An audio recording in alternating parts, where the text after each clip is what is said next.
minutes. If you have not followed his Triple H horse racing podcast, you're missing out. It's one of the best podcasts in the country.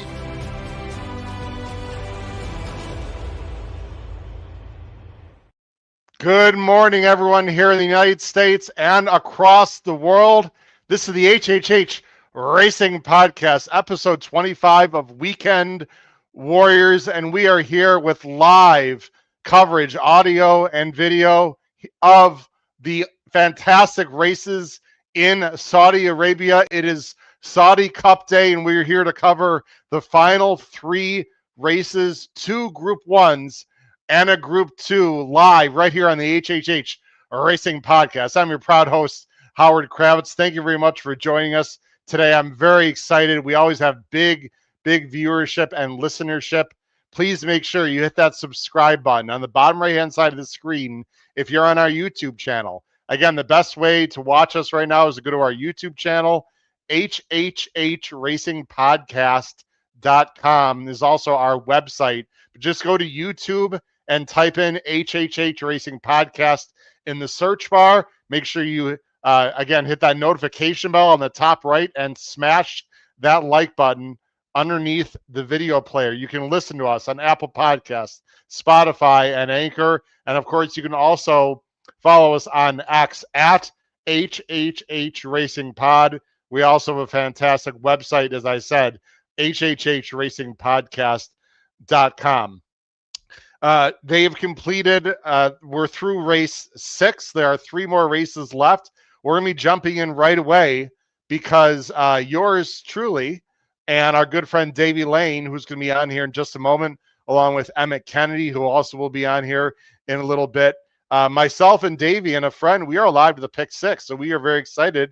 We're still live. We got a lot of storylines, a lot of things to talk about. So let me bring on first one of our co-hosts. This guy does yeoman's work on our podcast, has a fantastic international tip sheet. If you are new to our podcast, he is from Liverpool, England. He's an excellent punter.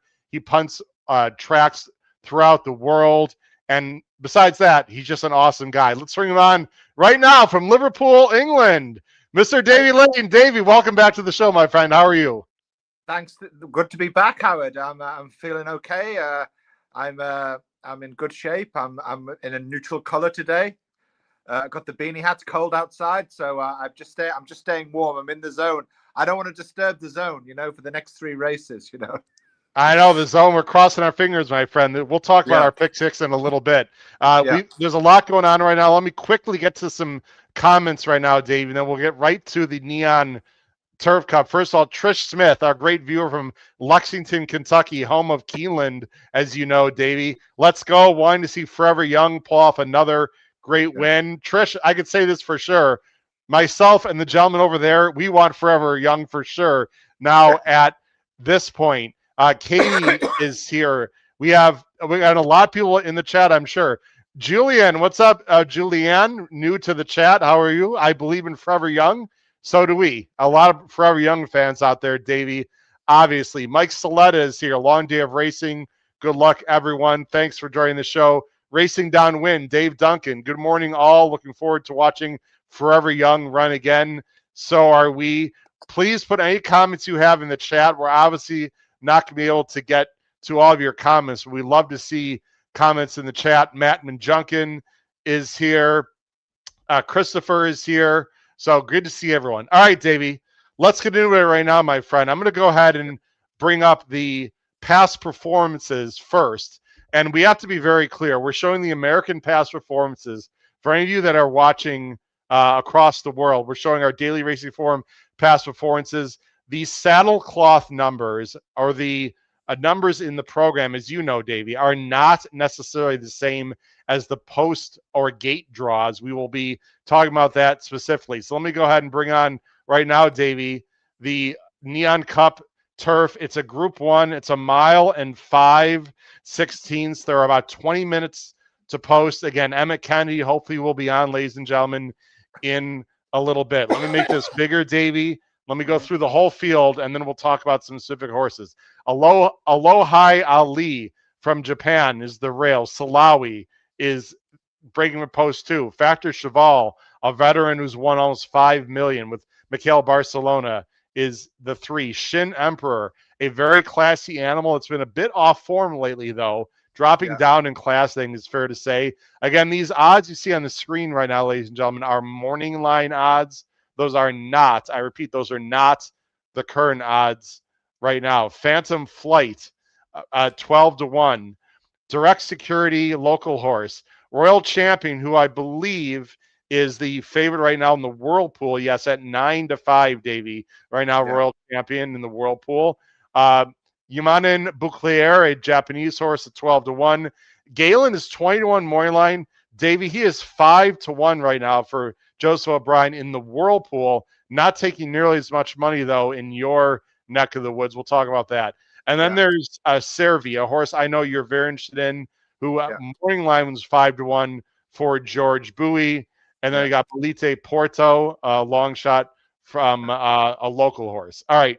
So here's what I do, Davey. First of all, let me bring up, let me go ahead and do this.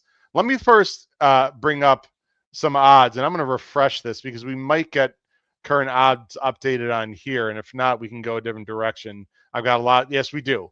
So the current odds, if you can see, ladies and gentlemen, are right there where it says live in the top right. David, let's first talk about the favorite right now in the Whirlpool, who's taking a lot of money, 9-5, Royal Champion for Oisin Murphy and Carl Burke. Well, this is a 7-year-old. Well, it's now an 8-year-old, but this is a horse that was forgotten about for a few years. It's what you'd call a retread, and came roaring back to form under the trainership of Carl Burke, probably the best trainer in Britain in terms of pound per pound. He's a provincial trainer in the north of England, and as opposed to a big name from the Newmarket area like a Gosden. And he's just pulled the horse through the ranks and won a nice big race there in Bahrain in November. As the world's changing, when it gets into wintertime now, we're all heading to the Middle East, initially with Meydan in Dubai, but now Bahrain, Qatar, and now Saudi are all playing this game too. I mean, just to speak, there was major racing in Doha today in Qatar with a lot of the world top jockeys were over there too. So the focus is switching that way. Everyone's going where the money is. Hey, speaking of money, this is a horse owned by the late Sheikh Mohammed Abeid, cousins of Sheikh Mohammed of Dubai. So this is big connections. It's taking the money. I don't know why. Probably Oisin Murphy. Maybe British punters are betting it from a recency bias. They know he's won recently. Maybe the Japanese favourites' form is dirty lately. The anti-post favourite anyway, Shin Emperor. It's not for me. I mean, I have it in the mix, but I don't see it as a winner. I know you're not a big fan of this horse. This is one of those that can win. I will say, and we'll talk about the race flow here, Davey, but what I see is it could be a pretty fast early gallop. We'll see. There seem to be a lot of horses to me, Davey, that want to go forward. I saw Aloha Ali would probably prefer to be forward, the rail horse, but he has trouble breaking out of the gate at times. Salawi wants to be forward. Shin Emperor, you would think, would be forward. He wired the field last year in this race. Galen could be forward. I see this as a very honest pace. Yeah, it is a fairly honest pace, but in terms of, I think they'll have enough time to sort themselves out. We're a mile 2.5. Yes. Starting point. I think there's enough time for everyone to find the position they're happy with. Just to let everyone know, they start, actually, let me, we're not going to see it on here. Actually, we can see it on let me go back to here. I believe they have it at the top. I know I saw it somewhere. Yes, I don't know if you can see this, Dave, in the top right, but they start in front of the home crowd. It's a decent run to the first turn, so I'm not sure the gate draws really matter too much here. Yeah, exactly. So I think, maybe in front of the crowd, maybe a horse that gets frightened a little bit could be in trouble. That often happens when there's a start in front of a grandstand. He's got a good chance. He's the favorite for, people are whispering. There must be people with knowledge. I mean, as they say, they knew. Yes, they know. Yes. By the way, ladies and gentlemen, we're going to talk about the previous races also, Davey, in between when we have some time, because there's been very exciting results. Let's talk about Shin Emperor.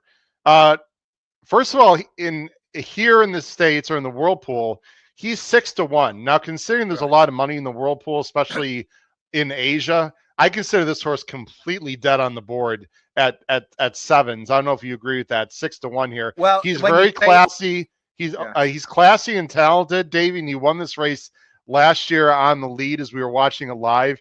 And he's been in Group 1s, but he hasn't really competed at all in these Group 1s. He's been 25 and 28-1. How do you fancy Shin Emperor here? Yeah, well, I don't have him to win, but he was the 2-1 anti-post favorite. And the thing to bear in mind that he may have finished 8th in the Japan Cup, but he was only 6 lengths behind Callan-Dagan. I mean, that's not bad going, and there were 17 runners, so it was not a complete disaster. The horses. One thing you have to think about the horse is it's got the pace and the stamina. It's from by Sayuni out of a Galileo mare, so it's not going to be troubled. It's proven at the distance. The trainer will have him wound up properly. I'm surprised he's drifting. One thing to bear in mind about when you said with the Whirlpool and what have you, I'm not sure Japan is in the Whirlpool, so this would be Chinese guys in Hong Kong betting. Okay, Hong Kong. Good point. Right? Yeah. So I'm not sure, and others. So okay. So I'm not sure where the international money, why he's drifting. We only know so much. Let's talk about your top. Yeah. I'm sorry. Go ahead and finish your thought, Davey. Yeah, he's clearly the horse to beat. He's rested. He's done well fresh in the past. As he proved last year. So yes, yeah, he's a threat. Okay, let's talk about your top horse. I know you're very excited about Servi, the number 11. You already have a future wager on her. This is a mare for George Bowie. Is an excellent trainer. Ryan Moore. This is the Tabor group, by the way. Mrs. Tabor, actually, one of the owners here. This horse, Davy, is very consistent French mare who raced in all the big races in France. The Pretty Polly, or that was in Ireland, but in Davy and the Jean Romanette and the Prix Vermeil. She's been in all the big races. She's very consistent. She always outruns her odds. And I'll tell you what I really like about this horse, Davy. First of all, I think there's pace to set up her closing kick, number one. Number two, I love the fact they gave her a little bit of a run at Lingfield to prep for this. That was only a 4-horse field, or might be a 3-horse field, but it was a perfect prep. She should be cranked for this, and I expect her to make a big run down the middle of the track late. You like her a lot, the number 11. Yeah, I do. When I looked at the anti-post prices, she was 12-1, and so was Reef Runner, and I put them both in a double. So and the price is halved when Irad got the booking and Ryan Moore got the booking. So I haven't needed to go back in again, but it could be that the horse has been obviously bought for the breeding sheds because she's, there's Galileo there underneath Churchill. So, but the trainer she's gone to, it's unusual for the lads, so to speak, to use a trainer other than Aidan O'Brien. Occasionally they've done it, but it shows you that they trust Bowie, and he's a hot shot trainer, and he had the horse really, really ripe at Lingfield. I mean, if you saw the race, I mean, she was stretching for the line. I mean, and Ryan Moore to show up at Lingfield on a cold day in January shows you they were plotting. David, do you think she might be a slight cut underneath, and she has to step up her game, or do you think her A race or A- race even will get the job done? I think her A- race gets the job done, but from the 10 hole, it's a bit more difficult. That's the only issue. Okay, and while we're at it, Davey, let's go to this now. A lot of people who've been watching our shows and are familiar with foreign betting across the seas would know this is the At the Races website. We're looking at different books in the UK. They have Royal Champion right now, pretty low, Davey, at sub 2-1 at William Hill and Bet 365. Here's my question, Davey, for you, because we have a lot of American punters playing Saudi this morning and watching. How much should American punters take what they see on the screen for in terms of their betting? Because these odds are certainly different than what they see on their ADWs, on their phones and computers for the Whirlpool. So everyone has to understand these are provincial. Everyone's provincial, right, Davey? So obviously the people in the UK prefer the European horses, while people in Japan like the Japanese horses, the way we like our American horses. So talk to everyone about the difference between what we see here and what we might see in the whirlpool right now. Well, one other thing to bear in mind is that the different books in the UK sometimes offer different prices. So some of them will offer 4 places in a race. I don't know if this is the example here, and that's why prices might be different. So I think maybe this is not the best example. I'm not quite sure, but if you scroll up to the top, you see what the bookie is offering, and they're all offering 3. But occasionally you'll get some offering 4 or 5 places, and that's why the prices can be different. Okay. But no transparency. I always have to remind people that, this is not a pari-mutuel where the money is going into a pool and it's getting totted up. Correct. Bookies can cut a horse just to test the market. And then when they can. And then people follow it because they think the horse has had money on it. And then everyone's following it. And before you know it, Royal Champion's the favorite, for example, Right. So who well, knows? There's a big difference. Like Shin Emperor is second choice, I think somewhere around 7-2, 10-3 on the screen. And on my phone right now in the whirlpool, he's only 7-1. That's twice the odds. That's a big difference. Right. Well, it shows you in this world of racing, it's important to try and, in an ideal world, we'd be commingled in pools everywhere from Argentina to Zimbabwe. Yes. And we could bet everywhere, everything. But in the meantime, you've got to just get savvy. You've got to know where the odds are in different places. You've got to find the best value. So that helps when you're playing in the UK, when you've got bookies offering you sort of better prices and so on. So, hey, Davey, we got Matt Majunkin is in the chat at the bottom. He's one of the best contest players, live money contest players in the U.S. Great to have you on. He said this is the same move they pulled with Believing last year, bought her and kept her with Bowie. Right. Your thoughts? Right. Exactly. We're successful with Believing. I've forgotten about her. Yeah. And that, you can count on your hand the amount of times they've done it. So they're clearly going back to a place they can trust. And last thing on the screen, Davey. And by the way, if I talk over Dave, there's a little bit of a delay, so I apologize. But Davey, you're absolutely fine. Tell everyone what we see with the colors, Davey. For people who are not familiar with that. All right. If it's blue, it means the price is shortening. In theory, there's money coming from it. If it's pink on this odds checker, it's drifting. So the price is going out. So any horse with a blue, in theory, that's got a market move.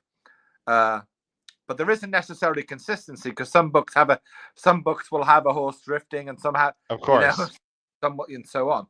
Right. Let's go back. The closer you get to the race, then the transparency becomes obvious because the bookie then has to really cover himself and his losses. So, Davey, we've got about 6 minutes to post. Again, for everyone, let me put us on full screen here.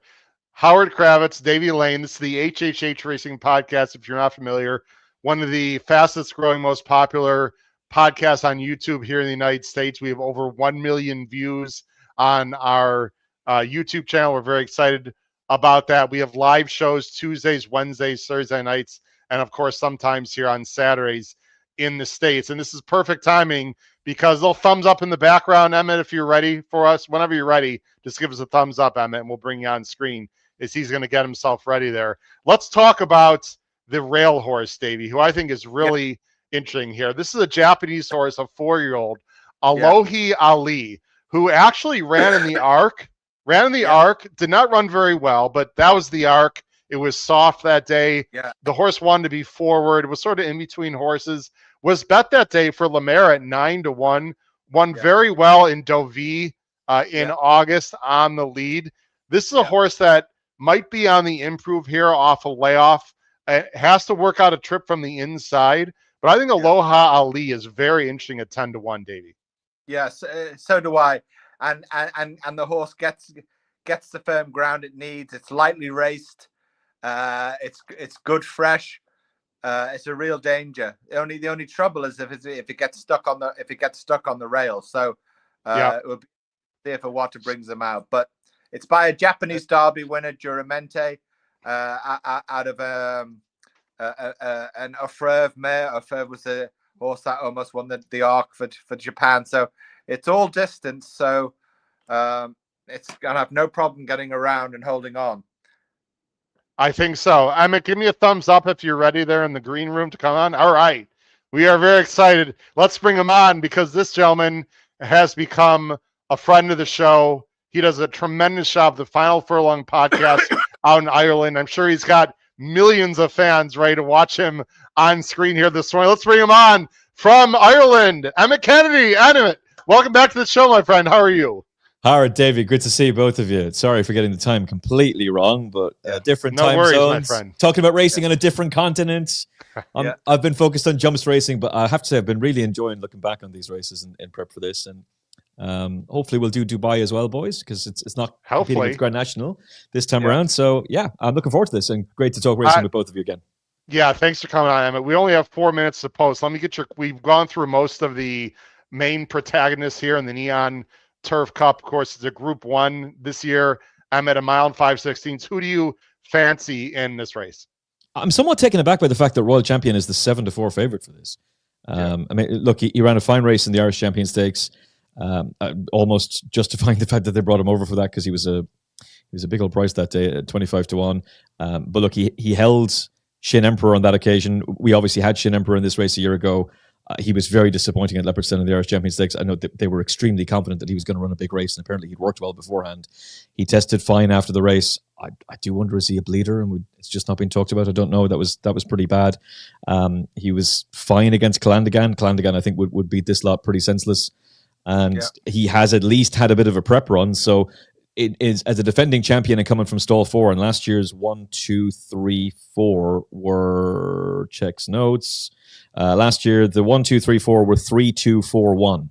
Yeah. So him coming from stall 4 is something I would certainly be interested in. I think he's overpriced for this, and if he runs his best race, then yes, he has to turn form around with Royal Champion. I just don't know if Royal Champion's very short here, guys. Maybe he bolts up. Oisin Murphy's a fascinating jockey booking for sure, but I wouldn't be backing Royal Champion to beat Shin Emperor in Ireland. I'll put it that way. Survey is a really interesting one. I just wondered, they've talked about another engagement for her. I don't know if Davy has commented on that because, again, I'm late to the party. Apologies, but I just wonder if her Group 1 place and her Group 2 win came against fillies. Best of luck to her. They paid an absolute fortune for her, 1.9 million, and obviously she gets the assistance of Ryan Moore. I thought the Japanese one, the other one, Ali, was the horse to be with. Totally agree with you there, Emmet. That's the value of the race. That's the whole point. The key here is value. I'm not necessarily saying this horse is going to win, but surely from stall 1, first time tongue tie, there's a lot there to like. The horse was very impressive in France when he prepped for the Arc, and then you just throw that Arc out. Darius was a great winner. I think the runner-up, Mini Hawk, is a really exciting horse for this season, but it was a horrible ground. Those Japanese horses just can't handle that in Europe, whereas this ground should suit an awful lot better. Do you guys hear the sound right now, gentlemen? Yeah, now I can, yeah. Great. So obviously, you guys are watching, on different channels. If you prefer not to be on screen, like if you're ahead or behind of what you're hearing, then feel free to drop yourself off screen. But we are going to play the sound just for timing. Let me turn the sound off. Just for timing purposes, gentlemen, I'll let you know what horse is entering the gate so you can see how far ahead or behind you might be, because obviously we don't want to spoil each other's view of the race. Right now, on screen right now, as I'm watching, the number 4 is about to be loaded. I'll let you know when. So that's just happening with us here as well. So I think we're all pretty much on the same. So right now, the 4 is going into the gate for me, for guys. So I'll go ahead and put the sound back on. Again, no probably early or late reactions, but I'm going to put the sound on. Enjoy, everyone. The Neom Turf Cup. This is live coverage of the Saudi Cup, a Group 1 racer on the turf. Neom Turf Cup, Group 1. For Aloha Ali. It hasn't gone to plan, has it? He's settled, but he was up on the back end. Handler is still in there. I'm not sure we should show the TV screen in the back end. I don't know if that's going to give us a problem or not. That's okay. It's my own images. It's not actually. Okay, no problem. You're okay.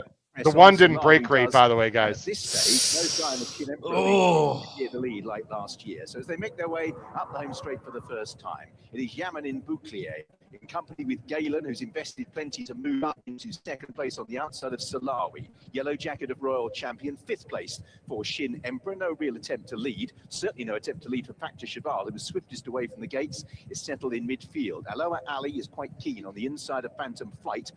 Direct Security is a couple from the tail with Bolide Porto, and Servi took the medicine early, crossed behind by Ryan Moore, and is the back marker as they begin the turn and make their way towards the entrance to the back straight. So heading towards the 1400 metres, and out in the lead, Yamanin Bouclier by a length from Galen in second. Salawi races third. Royal Champion's yellow jacket, then the big white face of Shin Emperor, likewise big white face pink jacket of Factor Cheval, who races in sixth place. Aloha Ali races on the inside of Phantom Flight. They're not going as quick as I thought they might, guys. No.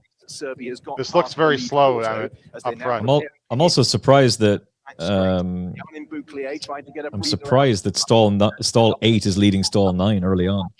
Silawi is one of them. Royal Champion forced to go a little wide to clear Galen as they make their way inside the final half mile. Oshin wants to come in. Now has traffic on all sides. Direct Security tried to improve. Serbi's going to have to be tons the best to win from here. Yeah, Aloli is going to have to be too. Well out in front. Galen is second. There goes the favorite. Shin Emperor is okay. Well is Royal Champion. He can get out. Back to Cheval as they all Round spot for Royal Champion. Begin their challenges. Yamanin Bouclier kicks for home. Shin Emperor has nothing. By Royal Champion, who makes ground and sits a length off the leader. Back to Cheval is in third place. Go past this horse. I'll take chalk. And now Royal Champion up the centre. Here's Factor Cheval. Hold off this better. Favorite wins. Is picking up the pieces late on, but Royal Champion. Whoa! Some turn of foot. Saudi. A Neom Turf Cup by 5 lengths. Factor Cheval, it's close for third. Well, Servi up for third. Servi gets third. Then Direct Security all the way back to Galen and Phantom Flight. There you go. Royal Champion. Davey, we talked about this before Emmet came on. Yeah. We thought the odds were a little low and people were over betting this horse and might be what we call an underlay here in the States. They knew Emmet. They always know, don't they? 6-5. 1 for fun. Factor Cheval 6-5 in the Whirlpool. Factor Cheval finished a solid second. Your horse ran on, Davey. He's just the pace didn't really develop, and she was just too far back. Too far back with a hot pace, and a better draw. She's right there, But there you go. Your thoughts, Emmet, on the Neom Turf Cup? The first instinct is to say Shin Emperor is just a horse that you can't trust at all. I do wonder, is he a bleeder? I'm not saying he is. There's something up with that horse. This is a horse who was just behind Auguste Rodin on economics in an Irish Champion Stakes. Auguste Rodin's absolute superstar. Poor old economics became a bleeder. But that form at the time looked really good. Los Angeles, maybe it actually isn't that good, that Irish Champion Stakes form, with the benefit of hindsight. They sent him off 4-1 for an Irish Champion Stakes. He never looked like winning this race at any point. So just proceed with caution with him. Aloli Ali was acting up beforehand. You can possibly give him a little bit of forgiveness for this effort. I don't know if I want to, though. He didn't show me enough in this race either. No. Emmet, he was bet down, by the way, to 4-1 in our pools. The Japanese horse. A lot of late money. Didn't develop. I was surprised Shin Emperor. He's just not the same. We saw a 7-1 here in the Whirlpool, Emmet, before you came on, and I. About 10 minutes before you joined us, I told Davey, this is not a good sign at all. He was complete dead on the board. His form is just not very good right now. He was excellent last year. He's just not the same. I don't know what they do with him, but he's clearly not the same animal he was last year. Yeah, and that's the funny thing about betting is that you can sometimes look at a market, like my gut instinct when I looked at Royal Champion was, you're too short, we have to take you on. Yeah. And the problem is, and I'm sure Davey's going to agree with me on this, problem is sometimes, particularly with these markets, because this kind of thing was happening last year as well. They knew in the betting market last year that Shin Emperor was going to win this race. He was so strong in the betting. They've known in this year he's got no chance, and they knew exactly to be with the Royal Champion. And just a further example of Carl Burke. I know he might not be as familiar to the American viewers. Obviously, this is a huge American show, as he would be to the British and Irish. This is a top-class trainer. And he's not just the best trainer in Northern England. He's one of the best trainers in the UK and one of the best trainers in Europe. This is an 8-year-old gelding who was sent over to Australia to try and pot hunt over there and do well. And it just didn't work out for him. They've brought him back. He's completely galvanized the horse. I'd say his only disappointing effort really in recent times is his performance behind Ombudsman. That's in a Group 1 Champion Stakes on Champions Day against Delacroix. And that's in the King George. That was over 10 furlongs on rattling fast, good to fast ground. And also, that was a stupid race. They went off an insane gallop on the pacemaker for Los Angeles that day. Like, that still really annoys me, that effort. He gets within 3 lengths of Delacroix on the Irish Champion Stakes. He's gone to Bahrain. That was a career best that was coming into the race on the back off of. The only question you had was, is an 8-year-old gelding going to be able to build on a career best effort in a proper Group 1 contest against true international opposition? There was a moment in this race where they're coming around just before they get to the final turn. It looked to me like Oisin wanted to cut in.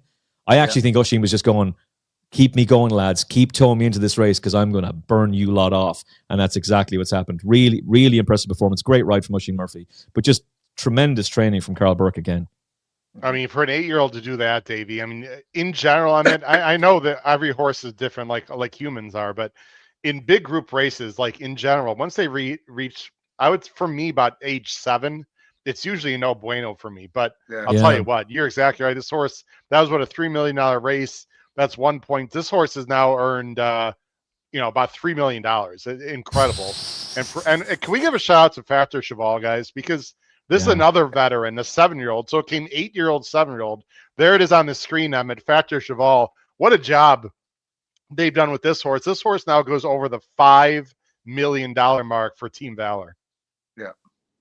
He doesn't win very often, Davy, but he keeps hitting the board, and he's run some blinders in Britain as well. He's been second in a Sussex Stakes. He's been second in a QE2 to Sharon. He was second to Paddington in the Group 1 Sussex Stakes on bad ground. Yeah. The race against Sharon was pretty decent ground as well. Like, he's just a soft ground. I mean, they've taken him over to Royal Ascot. They've had some fantastic adventures with that horse. Yeah, yeah. Davey, what are they going to do with Survey? I know that Emmet hinted on what you do next with her. I thought she ran perfectly fine. The race flow just didn't work out for her. It didn't. I mean, they've probably got some targets in the summer, and then they'll go to the breeding sheds, I think, right? There's a race in Saudi, Davy. They talked about a race in Saudi. I think it's the something turf. No, I think. Yeah, sorry, Dubai. Sorry, Meydan. Yeah, they're going to go to Meydan, I believe. Yeah. Okay. Yeah. Yeah. Well, look, I don't. She ran fine. They don't show fractional times on the screen. And again, for people that are watching here in the States, I know that they're going to be frustrated because they show very tight angle, camera views. They don't show big pan shots, which is why I wanted to put the audio up. We can't show the video. For people wondering why don't you show the video, we don't have the rights to that, obviously. We cannot show the video, but it sure looked like the whole way, Davey, you were going to be in trouble because when Shin didn't go and then Galen wasn't really, no one really wanted to take control. I was a little surprised, to be honest. Yeah. Well, anyway, that's racing. But I still get some money back on my little anti-post bet. I'm happy with that. Oh, good. Terrific. And I'm alive in the pick 6. We are alive in the pick 6 on it. So myself, Davey, and a good friend of his, Phil Edwards, we are alive now. That's going to bring down the payout, Davey, obviously, but we're just happy to be alive. We're 4x1, Emmet. We'll talk about the 4 horses we have, and we singled Forever Young on the end on the ticket that we're alive on. We did have backups to him, but we lost those backups. So we'll take our chances, Davey, for not a life-changing score, but who knows? We still have to get there, though. John, let's talk about some races that happened earlier today. And we really appreciate everyone listening and watching because there's some stories. And I'm going to go ahead and bring up just the past performances of the winners of each of these races. I don't know if you had a chance, Emma, to watch some of these races earlier today, but they ran the Saudi Derby for 3-year-olds, which is points towards the Kentucky Derby in the Middle Eastern / European, I believe, sort of pool that they have there. You have to have a certain amount of points to get in. And a local horse, this one on the screen, guys, Al Haram, was very impressive. This horse now undefeated, 4 for 4, was taken back in the pack. It was a very fast pace and came over the top. There was a horse, Japanese horse, Emmet, that was very well fancied, that ran fine, but sort of disappointing in Satono Voyage, who got burned up by Obliteration, who's a nice American horse that is obviously getting better and better. What are either one of your guys' thoughts on Al Haram in terms of a worldwide potential here? Well, I mean, this was a horse I think I wrote on the tip sheet. I mean, it won the Saudi 2,000 guineas by, 100,000 lengths. I mean, it was just blew them away. And I was expecting it to go inside and try to blow them away today. But clearly Ferreira, who used to be a Spanish jockey, he was back. And that course wasn't really known for, horses coming from the back, but he bloody well did. And I was surprised. I mean, I was looking at it, screaming for Saratoga Voyage, and I didn't even notice Al Haram till like the last half of Furlong. So it was a brilliant ride. It was an inside-outside ride. He came down the middle of the track on the dirt, Davy. I'm not going to suggest that speed's not holding, because what we've seen so far, Davy, is horses have won from a little bit further back, come down the crown of the track, but horses that are going to the lead in general have hung around. So I think it's pretty fair track right now. Maybe the very inside paths you don't want to be on. Yeah, well, one other thing to note, I've been watching the Arabian coverage, and they were talking Kentucky Derby after the interesting. They were talking about a lot. So why not at this point? What's that? Why not dream at this point, right? Yeah. Emmet, in the sprint, it came USA for the next two races, which of course makes a lot of American punters happy. I placed a pretty healthy win bet on Imagination. Unfortunately, he was bet down to 4-5 late. Emmet, did you have a chance to see the sprint? And if you did, any thoughts? As Imagination for Baffert did not break well at all and still was able to get up. I was very impressed, especially after the break. No, I'm going to watch it back. A shout out to Charlie Freeman, though, who gave us Reef Runner for the Breeders' Cup. And obviously he's gone and carried that form forward. We'll talk more about that in a second, because obviously Lazat is a horse that's a very high profile horse in Europe. Just again rewatching the Saudi Derby. I watched it live, but decided to rewatch it there now. You actually forget in the moment just how much ground that horse had to make up. It is a great ride in the sense that the jockey gets there, but geez, lad, he had an awful lot of ground to make up, and he has just absolutely devoured the dirt. I'd be very interested to know if that's how the Saudi Cup is going to play out as well, because your gut instinct would be, particularly with the great battle we saw in the race last year, would be on the rail and be up at the pace. But that's not at all how that race panned out. Forever Young won it, and obviously he's going to be a hot favourite tonight, and he's a Breeders' Cup Classic hero too, and he ran a blinder in the Kentucky Derby. So you'd be a brave man to say he's got no chance. But I'd love to see the buyer figures and the time form data on the back of that, just to see what that performance actually means. But it was a really smart performance from the winner tonight for sure. I agree. That came 6-3-11. People are asking in the chat in the Neom Turf Cup that just occurred. 6-3-11. We got Noah Maher is in the chat, guys, host of Pacific Horse Players on our show, who had a fantastic day yesterday. He won actually 2 separate contests and had a monster day. I'm just looking at some other people here. Oh, we got Roshan. What's up, Roshan? He was rooting for Royal Champion. Good for you. Based on, of course, Maktoum passed away, unfortunately, 2 months ago. We got Hot Rod Horse Player, new person in the chat. Morning, everyone from Sunshine, Los Angeles. Guys, it's early morning there. So like I said, people are getting up nice and early here in the States to watch these races. What's up, Hot Rod? Appreciate it. Let's just see who else quickly is in the chat. Sylvain Paulhouse is here, guys. He lives in Canada. He's from Quebec. What's up, Sylvain? Good to see you here. He's from Montreal. Sylvain. There we go. Yeah, you can speak some French, Davy, to him. Let's see. All right, that's about it. Reef Runner, really exciting. I'll tell you what, Davy, I didn't love him in this spot. He was a little bit wide. I thought the distance might be a little bit too far for Reef Runner, but this was, boy, was I impressed. I mean, wow. What a perfect ride by Irad Ortiz on Reef Runner. I wouldn't say this was like a world-class field, to be all honest, but great spotting by David Fox, the trainer guys, who obviously are invited, and they said, let's go for it. This is a huge win for a Florida bred who has now won over $1 million. Very exciting for them. Yeah, and great training effort. He was a Maryland trainer for a long time, wasn't he, Fox? Yes. And then moved to California and then down to Florida, or is he still in California? He's in Florida. He's based in Florida. Irad Ortiz with a dream ride. I thought, I'll never forget this, Emmet. We talked about this last year when you were on live, that the UK turf sprinters are, quote, rubbish, unquote. Lazat actually ran a very big race today, Emmet, just couldn't quite hang on. Well, I mean, worse is that he's French, and he comes over to Royal Ascot and absolutely spanks the best of the British and the Irish with a Japanese horse who they wouldn't hear of defeat for, finishing second, and they were miles clear of everything else. I don't think anything of note has really come out of that race, unless, like, our sprinters just keep beating one another. So it's just a matter of whose turn is it today? It's like low-grade all-weather racing. Whose turn is it today in the handicap to come out on top? That's what our Group 1 sprints are. And this race is really interesting because you've got two horses from Royal Ascot who are finishing second and third. You've got Lazat, the Royal Ascot hero, and behind is Comanche Brave, who was placed in the Jersey Stakes. Interestingly, Coolmore got rid of him. By the way, yeah, he did. He was going to win. He's run a massive race, and I really like Donncha O'Brien. Like, I can't emphasize enough just what a big fan I am of Donncha's. I think he's a massively talented trainer, and obviously he's Aidan's son, and Joseph has gone on to huge success. But Donncha won a classic in his first season, and he's had multiple top-class horses. Just very interesting that horse has been kept with him. We'll see if he stays with him overall. But he ran well. There'll be races to be won with him. He's not a horse I'd be hanging my hat on by any stretch of the imagination. How did Lazat get beat? He picks up the lead under James Doyle, and it looks like it's all over. And Reef Runner comes with a terrific late run. I would question. That was a little bit wide there, Emmet. I don't know if he wants to be covered. He was really uncovered the whole way and a little bit wide, but overall got a good trip.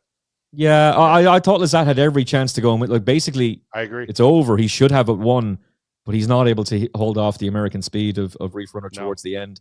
Lazat will probably pop up in another race. He'll take a lot of beating at Royal Ascot, but you wouldn't be having the confidence in him that you had a year ago. Let's go ahead, gentlemen, and get to the Red Sea Turf Handicap. And ladies and gentlemen, after this race, we still have 22 minutes just to let Davy and Emmet know, a little production meeting in the middle of the show. We will take a very short break, guys, after the Red Sea Turf Handicap before the big one of the night, the $20 million Saudi Cup. Wow. A lot of money on the line. Guys, this Red Sea Turf Handicap is a very interesting race. Let me go ahead and bring up the field right now for our viewers and listeners at home. First of all, they're going 1 mile and 7/8, so it's almost 2 miles. For American punters and handicappers, this would be considered a very, very long distance race. For European punters, these are somewhere in between classic distance and true stayers. So this is a very interesting distance. They are going 3 turns, and if you can see on the top right hand of the screen, gentlemen, they do start on the back stretch, but again, there is a decent run into that first turn, and you don't expect the pace to be very quick. So I don't think you want to be wide, but I think if you are a little bit wide gate draw, you could certainly have plenty of time to get over. Let's go through the field, guys. Struve is 50-1 morning line. I'm not sure why he was made that in the American PPs, but is 8-1. This is a very interesting Japanese horse for the Magic Man, Jao Morera, riding. And then you've got Vermicielis, which is a Japanese horse, taking a little money at 13-1. Table Talk, a younger Irish bred, first time gelding, by the way, has not raced since Chester from your neck of the woods, Davy, 14-1. Tariance, a younger horse for Andrew Balding, who's been racing mainly in Great Britain. Again, off a layoff. Only a 4-year-old, though, by Frankel out of an Oasis Dream mare. Then you got the 11 Real Dream is a long shot at 24-1 for trainer Ian Williams. Sons and Lovers, very low in the morning line, but drifted up to 13-1 right now in the Whirlpool for Joseph O'Brien. Has not raced since Leopardstown, has been in Group 3s and handicap and stake races with James Doyle. Goody, wow, they have Goody Two Shoes, guys, as a scratch now. This is news to me. When did this happen? I don't know when this happened. About an hour ago, I think, or about 2 hours ago. Okay. Well, Goody Two Shoes was actually, pretty well fancy. I think he finished. Was he the favorite in the Melbourne Cup? Or no, but ran an absolutely massive race in the Melbourne Cup. Was second. Or he was a price but ran second, correct? Yeah, he was an outsider, but Wayne Lorden gave her a beautiful ride, I should say, and she stayed on. That was a horse who was running over fences not long ago. Now that's a big scratch. Placing in a Melbourne Cup. We didn't really fancy. We didn't fancy this one, Davey, but that is a big scratch, though. It was a scratch yesterday, I believe. Oh, was it? Okay. Yeah, as far as I remember, yeah. It looked like it showed up in my pools this morning. Maybe not. Burdett Road is a long shot. Presage Nocturne at 19-1 is a horse that prefers to be forward and did not run very well in the Melbourne Cup, but that's obviously one of the toughest races in the world. Ran well previous to that in the Caulfield Cup Group 1 at 60-1 in that race for Bati. Here's Tennessee Stud, who we're going to talk about. Davy likes this horse a lot, way before the odds came up. Davy, this horse is now even money in our pools. I'm not sure what he is for you, but he's odds on. He's taking a ton of money right now, the number 6 for Joseph O'Brien. Espoir Avenir, French horse, 32-1. Epic Poet. This is a horse I fancy a little bit. Reminds me, Emmet and Davy, of Factor Cheval, sort of in the fact that it's a 7-year-old, who's a very consistent closer, has won over $1 million. This horse is 9-2 for David O'Meara. Emmet, let's get you on first, my friend. Who do you want to start with here in the Red Sea Turf? I'm desperately racing to get a bet on Tennessee Stud, because if you guys are even money, then I presume the money is going to just continue to play in for this horse.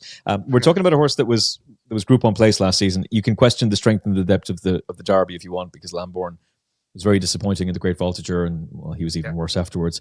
But that was a huge run that day. Stamina was always going to be the thing that was going to bring out the best in him. He ran fine in the Irish Derby. He was better in France and good to soft ground, and then upped in trip. He came up against the NYSOS horse called Emmet, and he just had way too much for him, or Emmet. We'll go Emmet, shall we? Seeing as it's my name. But it was a neck he beat him by all the same. Yeah, and he was a well-backed favourite to go and beat him as well. That's a horse I like, that NYSOS horse. Ryan Moore obviously takes over. He's only a 4-year-old, so you'd imagine there's a fair bit of progression to come. One of the things that I liked about him when I was going through this during the week, lads, as long as he was going to be declared for the races, I was fascinated that Aidan didn't have a runner in the race. And the reason I'm fascinated by that is because in the staying division, Aidan O'Brien has an embarrassment of riches in his yard, but he has a total embarrassment of riches in that staying division. Scandinavia could very well take an awful lot of beating if he can get to Trollman's level in the Gold Cup, and that's only beginning to scratch the surface of the amount of the embarrassment of wealth that's there. And yet Coolmore could go for any of those Aidan O'Brien horses, and this is the one that gets sent over. It's Joseph's Tennessee Stud. So good opportunity for him. There's no reason to think the horse wouldn't be ready to go. Joseph is having winners in jumps racing. He's having winners in the all-weather. He should be good to go, and there should be a fair bit more of improvement to come from a 4-year-old with Ryan Moore in the saddle. Yeah, it prefers to be forward. And, I think when you look at the Epsom Derby and the Irish Derby, guys, when Lambourne had the double there, Lambourne was fantastic. And both no one was getting to him on either one of those days. I thought Tennessee Stud ran perfectly fine. Davey, I think you told me you have a future wager on him, and you're certainly getting the value if you were here in the States. Although I noticed in your guys in the UK there, you can get 3-1. So again, this is very strange betting to me. I'd like to believe what Davey feels, that this horse is much more live than the bookies are offered at 3-1 or even up to 10-3 in your neck of the woods, Davey. Yeah, it is interesting, isn't it, Howard? I mean, what's going on with these betting pools? I mean, this horse opened at like 4-1, and it came in gradually over the course of the last 10 days to 7-2, to 10-3, 3-1. And now it seems to have stalled, but it hasn't stalled in the US. So I'm assuming there'll be a late surge of money for him in the UK. I mean, he's well weighted to me. I mean, he's a top class Group 1 horse, and the rest seem to me to be handicappers. McMonimal is there, but they decided to go with Ryan Moore. Now that's like saying they decided to go with Irad or Flavian here. So it's obviously not a downgrade. I just find it interesting that they're not riding their regular jock, because I think he is there in Saudi, isn't he? To be fair to Ryan, and to be fair to Dylan, Ryan is officially Coolmore's number 1, not Aidan's number 1. Yeah. So he if he wants to the ride, he kind of has to, and got it. Yeah, and the Magners are always going to, like, Dylan's a great jockey and he's a lot of big talent, but the Magners are always going to side with Ryan Moore over anybody else. I mean, if it's not Tennessee Stud, or who else do you fancy in this race? I think Tennessee Stud will go forward. Now, I think he's got a wide draw, though, right? Yeah, he's got the 10 hole, so he's going to have to use a little bit of petrol, as you guys like to say, early. Yeah. However, it should be a relatively slow pace, and he should be able to cross over him. And I guess if the concern is that he might be wide, get a wide trip and not, get to where he wants to be early in the race. That'd be my only real concern, other than the layoff, but I don't think the layoff is a concern. Yeah, the layoff doesn't bother me at all. The other one that intrigued me was Tariant. He's a 4-year-old. Now, maybe he's just a handicapper. He beat a horse called Manny Man. That form, I think, is really good from York. Back at the Melrose Handicap, Manny Man is a very progressive horse who's going forward. Fantasy World, interestingly enough, is going to be running over jumps tomorrow for Nicky Henderson, but he was a big money purchase for them. And there's a couple of other horses to come out of that race that have won since. Again, 4-year-old, he gets Oisin Murphy, and coming out of stall 4, he should be well drawn. He would have had no realistic pretension of beating Scandinavia in the St. Ledger last time out. He was a 22-1 shot, so I don't really mind his last place finish there. And he'd had a relatively hard season. Just interesting to me that they bring him over for the race.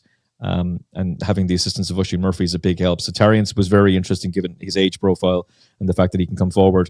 Burdett Road is an intriguing runner as well. He's been to Meydan. He finished second. He shouldn't be good enough for this now, realistically. But again, that's a horse that was running over jumps, and now he's on the flat. Go on, Davy. He's been jumping just like the Breeders' Cup Turf. Yeah. Yeah. Goody Two Shoes comes from the jumps places in the Melbourne Cup. The Breeders' Cup Turf winner had been jumping. He goes and wins. Maybe it's an angle we should be looking for, is where these horses that have been twig hopping get the back of the flat. Well, hey, Davy, Tom Espinoza in the chat said you were hoping that you or Emmet could find an ethical diamond. Maybe it's this horse, Burdett Road, at a big price. A roughie. Yeah. Good luck finding anything ethical over there. So, Wow. Davey, what's your thoughts on the 12? I know I asked you about him before, Tariance, and whether we should use him in the pick 6. You were more negative than Emmet is here.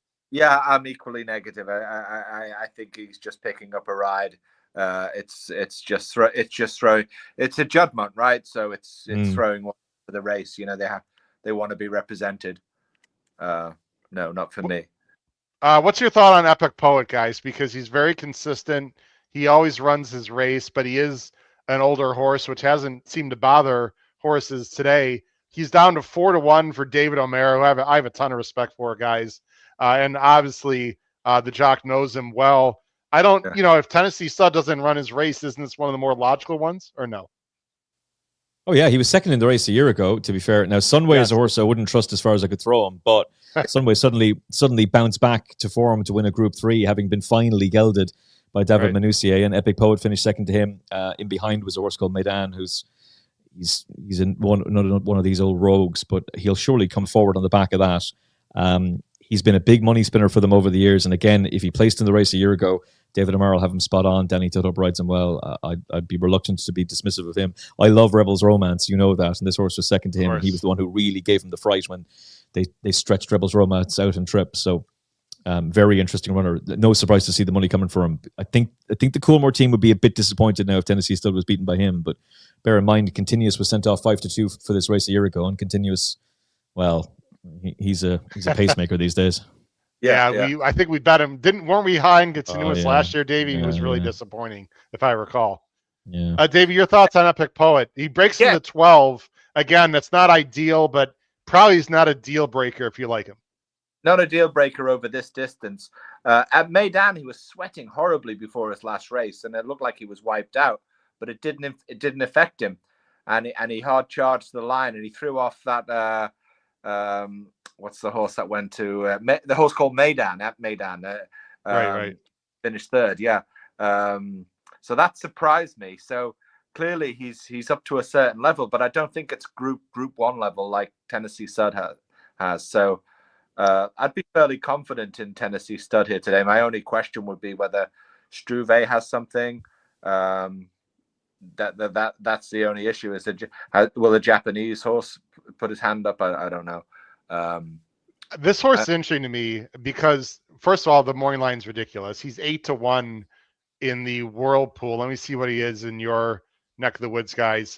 Taking some money, 8-1. By the way, Tariance taking a decent amount of money in the bookies right now, down to 5-1, David. That makes me a little nervous. We don't have him. But we'll see what happens here. Again, Magic Man gets the ride. Did really no running in the Japan Cup, to be very honest, but did run very well in the Group 2 before that. Is a 7-year-old, sort of an in and outer, Davey. He's going to have to run a big race, but he's capable of doing it. Yeah, well, he's here because he can't win a race in Japan. Probably, I mean that's the, this is their chance. He ran well in November 24 against Do Deuce, who's a complete monster. I mean, he's run against some pretty good competition. Yeah, for sure, but he's not winning those races, is he? I mean, he's no. So no, he's not. So he This is probably his best chance of a win. So Matt Ben Junkin brings up a great point for the American punters, guys, at the bottom of the screen. The Tennessee stud Forever Young double is insane value given the odds. I want to see what that double is because I might be interested in playing now, although it's probably going to go down. It's guys, it is 5-1 that double. So that the parlay here in the States right now with Tennessee stud into Forever Young, I'm assuming that's going to go down, guys, but we'll see about that. That's very interesting. Matt is a contest player, so he's very aware of that. Penn State University here in Pennsylvania. Penn State Scott's a big fan. Howard, what 4 horses did Dave and I have in our pick 6? For we have 3, 4, 5, 6 Penn State Scott. So we have Epic Poet, we have the Struve, Tennessee Stud, and we haven't talked about Sons and Lovers yet, guys. Who's really not taking a lot of money. This is the other Joseph here. O'Brien for James Doyle. What's your thoughts here on this runner, Emmett? Yeah, he's interesting. Just to update everybody, Epic Poet has gone outright favorite over here. He's 11-4 with a couple of firms, but he's been cut to 3-1. Tennessee Stud has drifted out to 7-2. Tariance continues to be backed 5-1 now. He's 11-2 across the board, but there's quite a few firms who've gone 5s. And Sons and Lovers has been cut from a double figure price down to 9-1 and 17-2 with a few. I'd be somewhat surprised if Sons and Lovers was good enough to win this race. I think he's a proper Group 3, Group 2 horse, listed horse.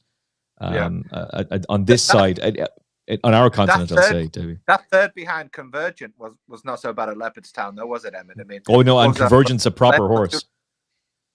Convergent's a proper horse. Fleetfoot came out. He was sold to America, and he's won. And Convergent was very disappointing in a Group 1 in Germany, but you can throw that run out. He was beaten 21 lengths. He couldn't possibly run his race that day. The real run with Convergent is where he beat Dubai Honor in the Group 2. Dubai Honor is a consistent group horse, and in behind was a previously unbeaten French horse called Yellow Jersey.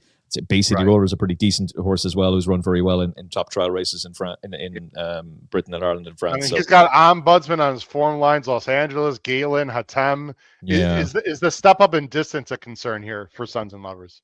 Not by a study of man. I think a study of man would very much appreciate. Further they go, the better they'll be, you'd like to think. But I just would be a little bit surprised if he's good enough to win this on good to firm ground. One thing, looking back on my entry sheets, which is always important, I know he was a Melbourne Cup entry last year. So he was not that he went, but they marked him up for it. So they're always good to keep these long distance entries, keep track of them, because you get a sense of where connections are actually thinking 6-7 months in advance. So last year, at some point around July or August, they put an entry in for the Melbourne Cup for this horse. So didn't go in the end, but there you go. He's definitely a horse they're looking to step up and keep up at this distance. So we'll see. And Forever Young has been cut to 3-1 on, by the way. Wow. Okay. I mean, the way the track is playing the dirt tonight, Emmett, where it looks like to me it's pretty slow and tiring. That's just going to help Forever Young, because I think some of the more fancied runners that are going to try to beat him really prefer shorter distance. We'll get into that race. Emmett, while we got a few minutes here, why don't we tout your wonderful podcast, my friend? Final Furlong podcast is awesome. For people in the States, we should talk about this. We have a few minutes. Like I said, everyone's provincial, right? I used to be 15 years ago. I'll be honest. I didn't care a lot about what's going on maybe overseas in certain races. I didn't follow things, etc. And I feel a little bad about that. And my eyes have been open, I'd say, in the last 10 years as I've become a more experienced handicapper and more interested. And Davy's opened my eyes, and you've opened my eyes. And, I like to look at jumpers once in a while. And, the Final Furlong podcast, obviously, you gents focus on Irish racing and racing in Europe. Because I understand it, because you look at the American, especially turf racing, like, those guys aren't very good on turf and etc. But again, and Davy has led me to this, Emmett, the more you learn, the more you are interested and the more you understand. And you know what? 5-1 in Ireland is the same as 5-1 in California. And money talks, my friend. So talk about the Final Furlong podcast. What do you guys focus on? And do you talk about not only American racing a little bit, but just very interesting aspects that are evergreen material in horse racing about, drugs and other things that besides just who's going to win race 3 at Lingfield today. Yeah, well, aside from the fact that I've become like disenfranchised with how the sport is run, basically, I think horse racing in the UK is run by a bunch of absolute morons. So there's no point in talking about it anymore, because the more you talk about it, the more frustrated you get. And then time reveals you were right, and they continue to gaslight you with, no, the racing league's going to be great. Wait, now we're going to do a youth-focused show on Friday nights. I'm sure that's going to be great fun for everybody. So I'm much more interested in talking about horses running around fields. And in Ireland and Britain, you mentioned jump racing. Like that's the huge thing for us right now. I actually found it quite difficult to get into the national season. I can say it now. I didn't want to at the beginning of the season because I was so engrossed in the flat campaign. I was so excited for the Breeders' Cup, and to switch to the winter game. It took me longer than normal this year. It's engrossing this time around. And Davy would be able to tell you the Cheltenham Festival was in danger of becoming this very predictable, very boring, mundane thing where people were starting to go away. There were 4 odds-on favourites on day 1 of the Cheltenham Festival last year. There's none this year. It's really competitive. It's really deep. It's really intriguing. Yesterday, I released a podcast with one of the... Correct? 3 weeks? 3 weeks to go to the Cheltenham Festival. 4 days of I've been epic paying racing. attention. Good man, good man. And yesterday, I did an interview with Nicky Henderson, released it on the Final Furlong podcast. He's one of the biggest names in training. He had John Bond win the Ascot Chase today. He's going to go for the Ryanair Chase. He talks in depth about his team. He's in great form. Talks in depth about his team and the team horses he's going to be sending there. We've got expert insight. We're doing a fun game on Monday called the Yes No Game Show, where we'll talk about every single favourite for all the feature races. It'll be Lizzie Kelly, a Cheltenham Festival winning jockey, and a panel of experts. And they'll be asked a very simple question: yes or no for the favourite champion hurdle and all the other championship races. Nice. That's a fun game we did last year. We're going to do it again. But expert insight from a wide range of guests, from brilliant jockeys to people who are very, very shrewd. The jumps equivalent of Davy Lane. We've got those people lined up for you on the podcast. So it's fun, it's engaging, and hopefully a bit of crack.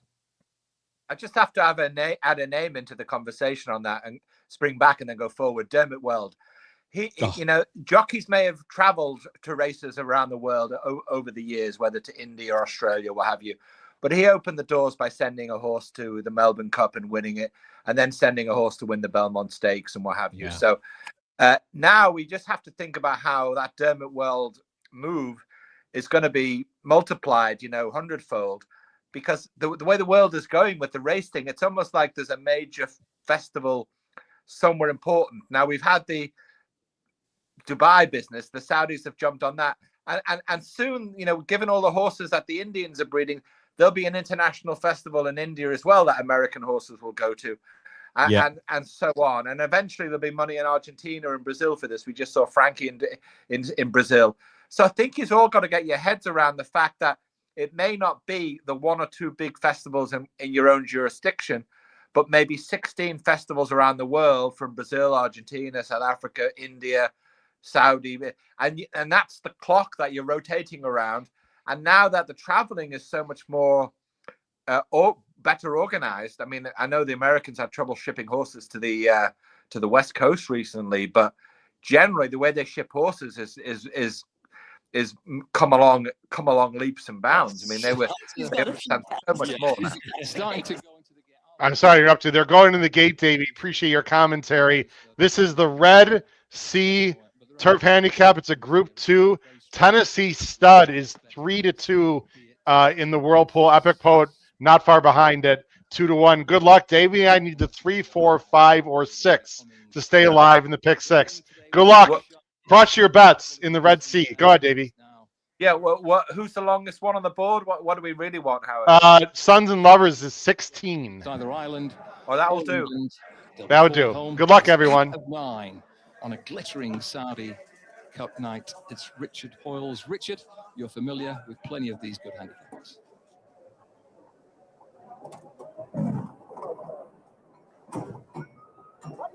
So all set, 3,000 metres. They leave the stall. Sons and Lovers is the quickest into stride in the pale jacket and is allowed immediately to stride on by James Doyle, who now, having lit the blue touch paper, is struggling to put out the fire as Burdett Road up on the outside. Tarriance takes the trail, and moving forward is Tennessee Stud right outside. 3 wide on what's the longest run to the first bend, and Tennessee Stud is going to slide over for Ryan Moore and accompany Sons and Lovers. Burdett Road's rider just glances over the shoulder. This is a problem for the rest of the field, guys. Tennessee Stud just got the lead. Races in 6th place, just ahead of the pale blue colours. And he'll stay very strongly. The epic poet with the Sons and Lovers in a great spot, Davey. It's the pair of blues who are towards the back. I'm about half.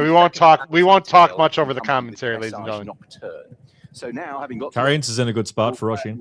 Yes, very good. Lead, having an ability to right behind the jumper. Tennessee Stud. The jumper is waiting like, where's the fence? When do I he's going, where's the hurdles, guys? What's going on? Up the lead and is now tracking the leader. Tarriance is in 4th place. Table Talk in yellow and black as they make their way up the home straight. Epic Poet, 4th from last, 2 over. Very good spot. No problem there. Where's Struve? And also towards the back, Pressage. All right next to him. Okay, in the back. So Tennessee Stud and Burdett Road are going to provide a barrier here for those behind to try and get past. And they're not going to try and increase the pace for a while yet. Sons and Lovers and Tarriance, you can see several fighting the riders now as the pace has dwelled. In 5th place is Table Talk, who is on the inside of the pale colours of Vermicell. Real Dream Serby, Epic Poet, 3 wide into this turn, and then taken off heels at the back, Espoir Avenir, fast on the outside by Pressage Nocturne. So out in the lead, it is Tennessee Stud. His accomplice is Burdett Road, and they continue to stack up the field. Sons and Lovers races in 3rd place. Tarriance, Table Talk and Vermicell. Real Dream as they head into the back straight. Behind these, Epic Poet, Serby, and there is still no increase in the pace. Pressage Nocturne and Espoir Avenir at the moment are hostages to fortune as they race down the back straight. Road's too keen. Hostages to fortune. Wow. Out in the front, it is still Tennessee. This looks very slow, guys. This looks like a very slow pace. Burdett Road is hating this. Interrupt this formation, which is stacked. Why not just go on with it then, Emmet? I mean, this is. I think he's afraid to take on Ryan Moore, quite frankly. This is a great spot for Ryan. No, he's not. It's a great spot for Ryan Moore, though. If he has the horse. And then on the inside, Serby. So 800 meters to travel. And Epic Poet's starting to slowly move into it. Just beginning to apply pressure for the first time. Sons and Lovers and Tarriance, several will. Oisin Murphy looks happy. Table Talk, Vermicell, swinging on one side. Billy Lockdown on Real Dream as they begin the turn for home. It's Burdett Road and Tennessee Stud. Burdett Road moves to the lead. Tennessee Stud a neck down. Tarriance peels out. Sons and Lovers looks to get a break. Goes between horses. Come on, Sons. Behind these is Table Talk. Real Dream. Come on, Sons. And Serby's next. Sons and Lovers, Burdett Road, Tennessee Here Stud. comes Epic. Down the outside. A bun fight of a finish here with Real Dream going in between horses and Table Talk down the outside. Out in front, Sons and Lovers. Hey on, Sons! Table Talk. They go for the Get home! Tarriance. Sons and Lovers won the Red Sea Turn. Yes, Davy! Oh! Real Dream. And right behind those in 4th place. So many horses with a chance here in the Sons and Lovers with an absolutely dream trip and a great ride by James Doyle. Beats the number 2 Table Talk. And 3rd, I believe, is the 11 on the inside. I believe it came 4-2-11. That is Real Dream for Billy the Kid at 32-1. Davey, what a ride by James Doyle. He waited, he got the split, and he saw the distance, just like the sire. You said, Emmet, the sire would help with the distance. Sure enough, he did. Very disappointing for Tennessee Stud, Davey, who faded about 8th. Yeah, but yeah. Hey, listen. I mean, clearly Joseph was he had a handful here, didn't he? He had 3 horses going into this, and this was probably always his horse. You know, a Melbourne Cup entry last year, a big marathon distance, and under the radar. I called it wrong on the tip sheet, but got it right on the pick 6. But we used him, Davey. Good job to use him. He actually drifted up to 16-1, Emmet. Yeah. In our pools here. Let me see what he was over in your books. I mean, 8-1. So again, people over in your neck of the woods, guys, liked him a lot more than the world pool. Davey, I'll tell you what, I'm not going to sit here and suggest we're going to sweep the whole pool because everyone's got Forever Young. But I'll tell you what, this is going to bump up that pick 6 price for sure, my friend. Yeah, for sure. Although it's a meager pool relatively, right? Whatever. Yeah, it was 30 grand, but look, I'll be happy to split 27 grand between the three of us. That would be fine. It's not going to be that way. I'll be happy to take a few thousand out of this. Emmett, your thoughts? Joseph O'Brien, James Doyle, the other Joseph O'Brien, wins the Red Sea. Yeah, he's done it again. As I keep an eye on a race to see if I can get the each way double up here. But Dylan Brown McMonagle is a fantastic jockey. He's now proven on the international stage. He's proven obviously at Group 1 level, and he's gone to the Breeders' Cup. His first ride is a big win there. He's given this horse a fantastic ride. It's opened up nicely for him, but I think he was on the best horse. It was James Doyle, wasn't it, Emmett? No, it was Dylan. Yeah, James Doyle replaced him, Emmett, in the final day today. It says James Doyle on our form. I could go back and watch the. It's James Doyle. McGonigal was on Sons and Lovers. It was scratched. So McGonigal, I think he rode in Hong Kong this morning instead. I don't know. Okay, he's still on this. It certainly looked like him. Okay, well, either way. I'm pretty sure he was. I'm pretty certain it was him. But in any case, like the horse has. The horse has got very progressive form from last season. To be fair to him, he's rarely run a bad race. He tends to be in the first four at the very least, and he's managed to go and improve again. Seasonal debut for him, the first run for 154 days. I love these study of man progeny. I was going to be surprised if he was good enough to go and win the race. So I've read him wrong, but fair play to him. Tariance ran a blinder. He's just been run out of it in terms of place money, but he's shaped very nicely. He'll come forward. Real Dream, Billy the Kid, yet again, demonstrating what a fantastic jockey he is. And Table Talk is another one of these horses who's very consistent at handicap level. In our neck of the woods, Group 3, Group 2 level, listed level. He keeps running his races. It's a nice payday for him too. Epic Poet was never really in contention at any point. He was poorly positioned throughout the race, particularly with the way race was being run. If you were getting a good gallop, it would make sense to be positioned where he was. You weren't. It was a steadily run race, so don't really know what was going on there. But he was heavily gambled on beforehand, so that hasn't paid off. Bird Out Road, not good enough at this level. And Tennessee Stud has shaped nicely enough, but not good enough on the day. Yeah, I mean, I know here in the States, guys, there are complaints at times when speed horses or horses that want to be forward, they try to walk the dog and they ended up bringing everyone into the race because the fractions are too slow. I'm not sure that was the case here because Tennessee Stud looked very comfortable just when Ryan Moore asked, and when he needed to push the button, he just didn't have it. I don't know if it was the layoff, the distance. I'm not really sure what, but this is extremely disappointing for these connections. Yeah, he was flat, and you just have to hope for him now that it's not a case of it's the same as Continuous a year ago, and he'll now be deployed as a pacemaker. I suspect he won't be because he's with Joseph O'Brien, and so he'll be given the opportunity to be able to showcase what he can do in his own right.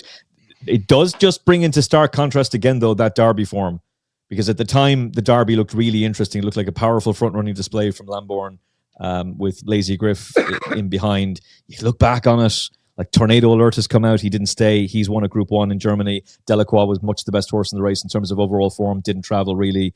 The rest of them are absolutely... The Lion in Winter's a nice horse. He didn't stay. He wouldn't get it in a horse box. Pride of Aris didn't fire on the day, has gelded. He seems to be a York horse and shows his best there. The rest of them are absolute dirt. Like just utter rubbish. So maybe that's just rubbish. Like, I mean, look, you're putting money on these horses. You know, you have to be able to go, hang on a second, guys. If it's a good stock, then invest in it. If it's a bad stock, don't. I'm sure they're really nice horses to be around, and I'm sure they're great fun, but we're not talking about horses that are down at the beach giving people a fun day out for a little spin. We're talking about horses we're investing hard-earned cash on. And he'd be one now I'd be a little bit reluctant to be parting with any cash on at all going forward. Davey, I don't know what it is, but when an Irish guy says rubbish, it just sounds so much better than you and me. I don't know what it is, but it's that Irish rogue. It just comes with that particular word, comes out great. Ladies and gentlemen, let's reset the scene. We got 42 minutes, plenty of time to this $20 million Saudi Cup. So Emmet and Davey, we're going to take a very short break here. Let me just set that up on screen, some behind the scenes stuff. We're going to take about a 2-minute break. Ladies and gentlemen, a chance to get a beverage, get a bite to eat, use the facilities, whatever you got to do. And then we're going to be talking in detail about the $20 million Saudi Cup. I will say before we leave here, guys, if you feel asking, myself, Davey Lane, and his good friend, our good friend, who is not here, but he's been with us before on the show once and some trips as well. We are alive in the 50 cent base pick six, only to Forever Young. We had other horses that we were alive to that we were backing up, so to speak, Emmett, but those backup tickets are gone. Davey, I don't see the price right now. This is not going to be life-changing. There's 30,000 in the pool US. I'm going to take a guess, Davey. I'm going to say that we're alive to 5,000 or 6,000 total. So each of us, maybe $2,000. Plus you get the 5 out of 6s. Davey just left the screen for right now. Can you hear us, Davey? Okay. So, I mean, it's not life-changing, but I know horizontal betting is a little more popular here than it is over there, but yeah, I'm sure you've been alive to some nice scores. When you're alive to a 2 to 5 and probably the best dirt horse in the world, if he loses, right? I mean, you've done your job up to this point from a ticket construction standpoint. I'm sure you would agree with that. Oh yeah, absolutely. I mean, look, from my perspective, I think I get 120 quid if Forever Young finishes in the first 3.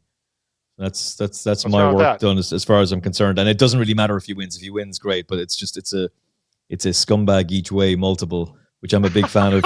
Which I'm a big fan of doing those ones. They're obviously hugely popular in America. The pick 6 and the pick 5. So it was an each way accumulator, and it's all rolling onto him. There's two of them got beaten, but finished in the first 3, so that's fine.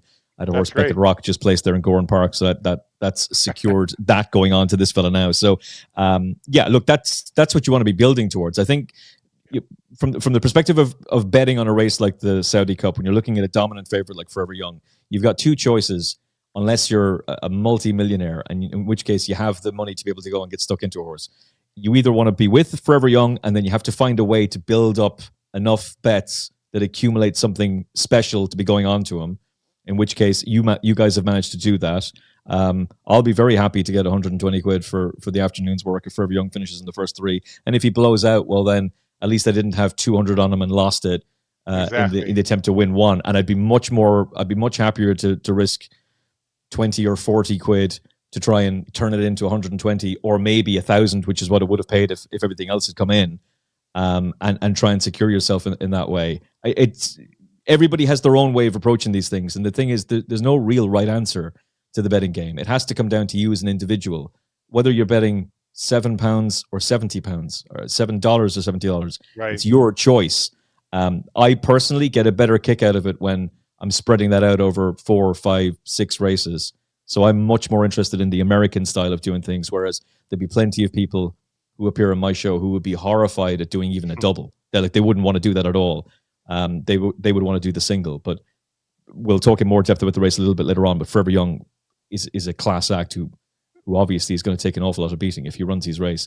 The only slight concern I would have in the back of my mind is he didn't prep this year, but he's still going to take Yahagi said they're not worried about it. I'm going to trust this guy. We have plenty of time to talk about it. The last thing I'll say before we take our short break, and Davey, you should know this, is that Sons and Lovers, although he went off at 12-1 in the World Pool, he was 4-1 in our pool's morning line. That does matter a lot for these horizontal bets, because people that are just taking a shot, Emmett and Davey, don't really deep dive. Let's just throw in a few $100. They're going to throw in the lower price horses, even though they probably never heard of Sons and Lovers ever in their entire life. So that's the only negative to that. But smart punters that put in a lot of money might not use this horse because they know that 4-1 would be a complete overlay in that situation. Right. Well, we'll find out soon enough, won't we? I've not seen it yet, so we'll take that break. Like I said here on the HHH Racing Podcast, Emmet Kennedy, Davy Lane. We've got one of the biggest races in the world and the most expensive race in the world, the highest purse, $20 million Saudi Cup. We're going to take about a 2-minute break, ladies and gentlemen, and we will be back right here on the HHH Racing Podcast. Don't go anywhere, everyone.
Oops, we'll be back. There we go. All right, go. we're back, ladies and gentlemen. Howard Kravitz, Emmet Kennedy, Davy Lane. This is the HHH Racing Podcast. You're watching live coverage on Saudi Cup Day. The $20 million Saudi Cup is coming up next. Davy, what you got there, Davy? Dates. This podcast was brought to you by... How appropriate as we're covering the Middle East. Yeah, Middle East dates and Guinness. Wow. Nice combination. Emmet, what do you got going there? See you chewing on something. All right, there. All American Coke. There we go. Yeah. All right. Perfect. For clarification there, that's Coca-Cola. So let's hold on a second. The Irish guy is drinking Coca-Cola and the British guy is drinking Guinness?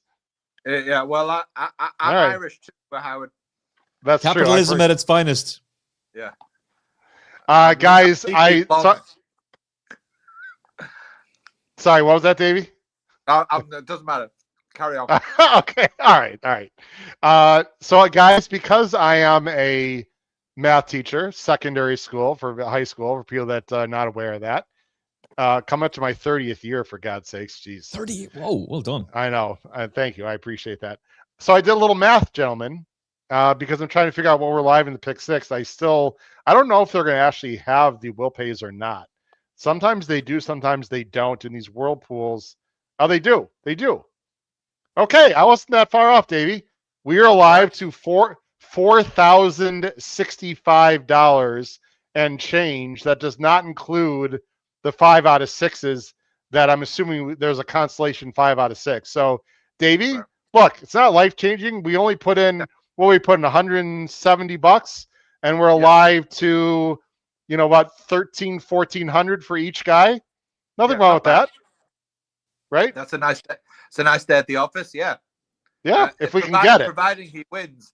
I mean, technically, we should be trying to lay the horse off now, knowing that, and having some bets elsewhere. So, well, right, yeah, you could hedge with some win bets. Just to let people know, in the Whirlpool Pick Six here, the second choice, not surprisingly, is NYSOS, which pays $9,500, more than double Forever Young. And then after that, guys, it completely explodes to Nevada Beach, 26,000, and then Bishop's Bay and Rattle and Roll, 52,000. Everyone else is 5 out of 6. So again, there's only 5 horses alive the Pick Six. And Dave, if I do some quick math, there's about 28 grand. There's about 32 grand.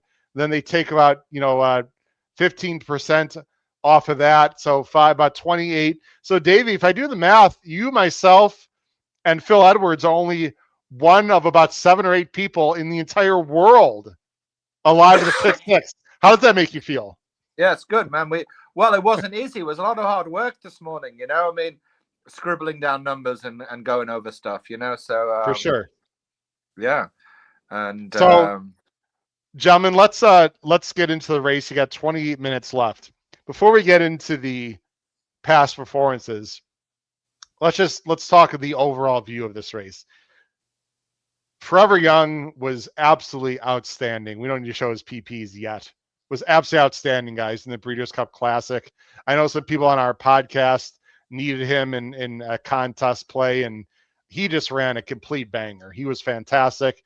The track was speed favoring that day, so he was up on the lead, but it was a very honest pace. And he ran huge. He held off one of my favorite horses that is retired now, Sierra Leone. It was absolutely a bang-up effort. It was well-deserved.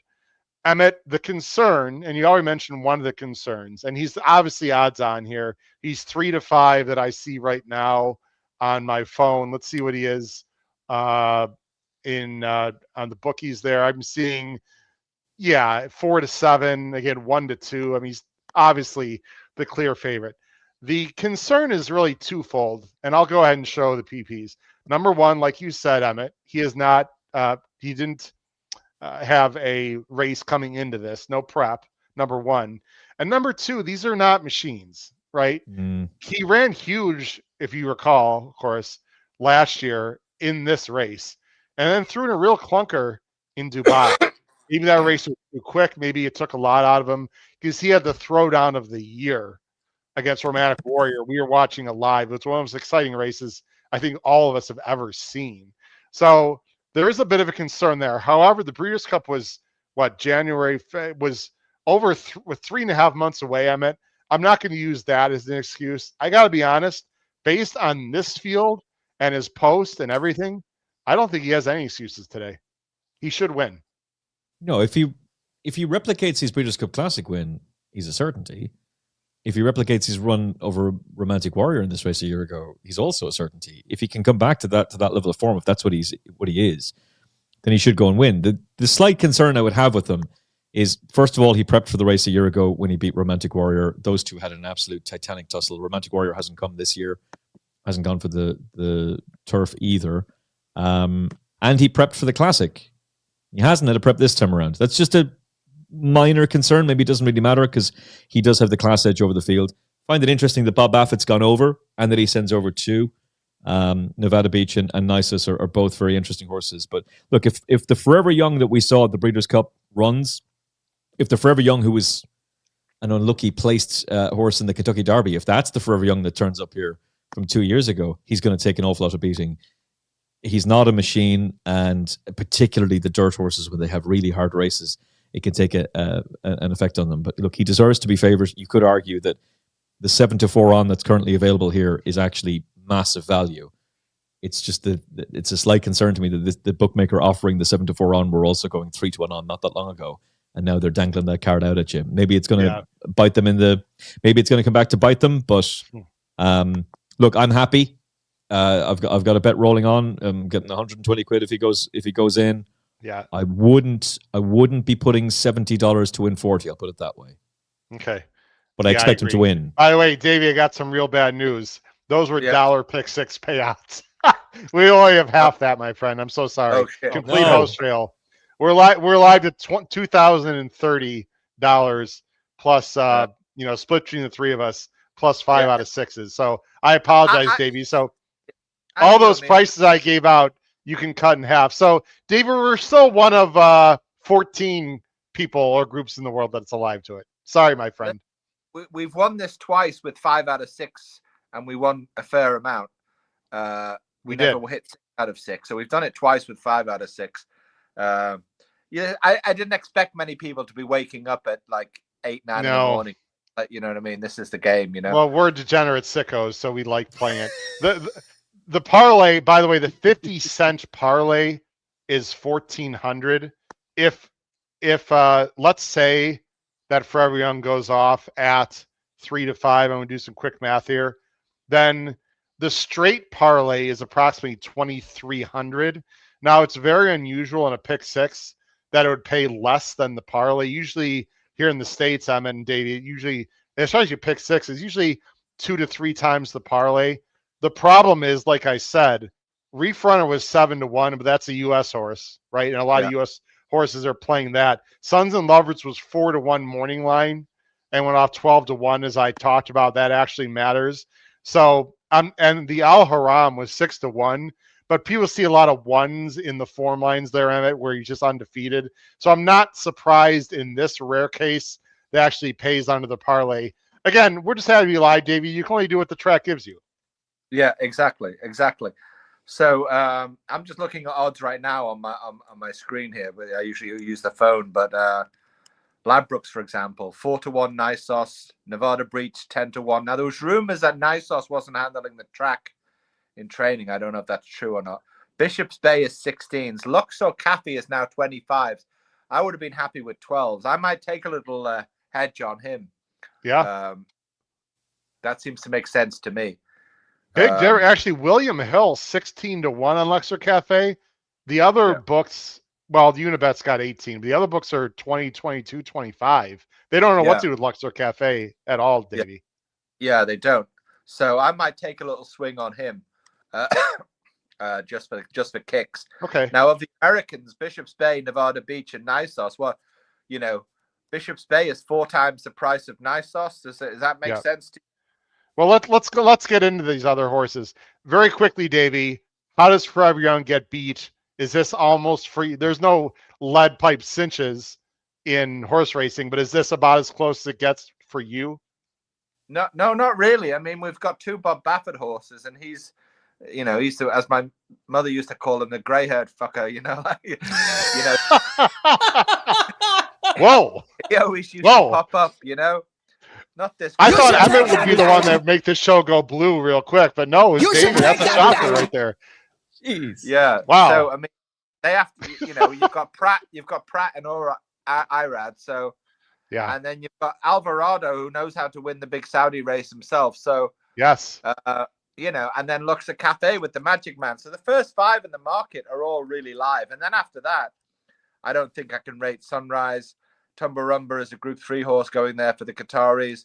Now, maybe this filly from Saudi could surprise, but I don't know. Maybe there's David Jacobson is there with his Ninja. And yeah, I don't think so. This is definitely his race to win. Lose. Yeah. Or lose, I'm sorry. And you know what, Emmet? Furlong doesn't need to lead here. He could comfortably sit in the pocket. He should be up close. There's not blazing speed in here. So he should just hit the great trip. Look, we could talk forever about Furlong. Let's talk about some others, guys. Let's talk about the Baffert horses.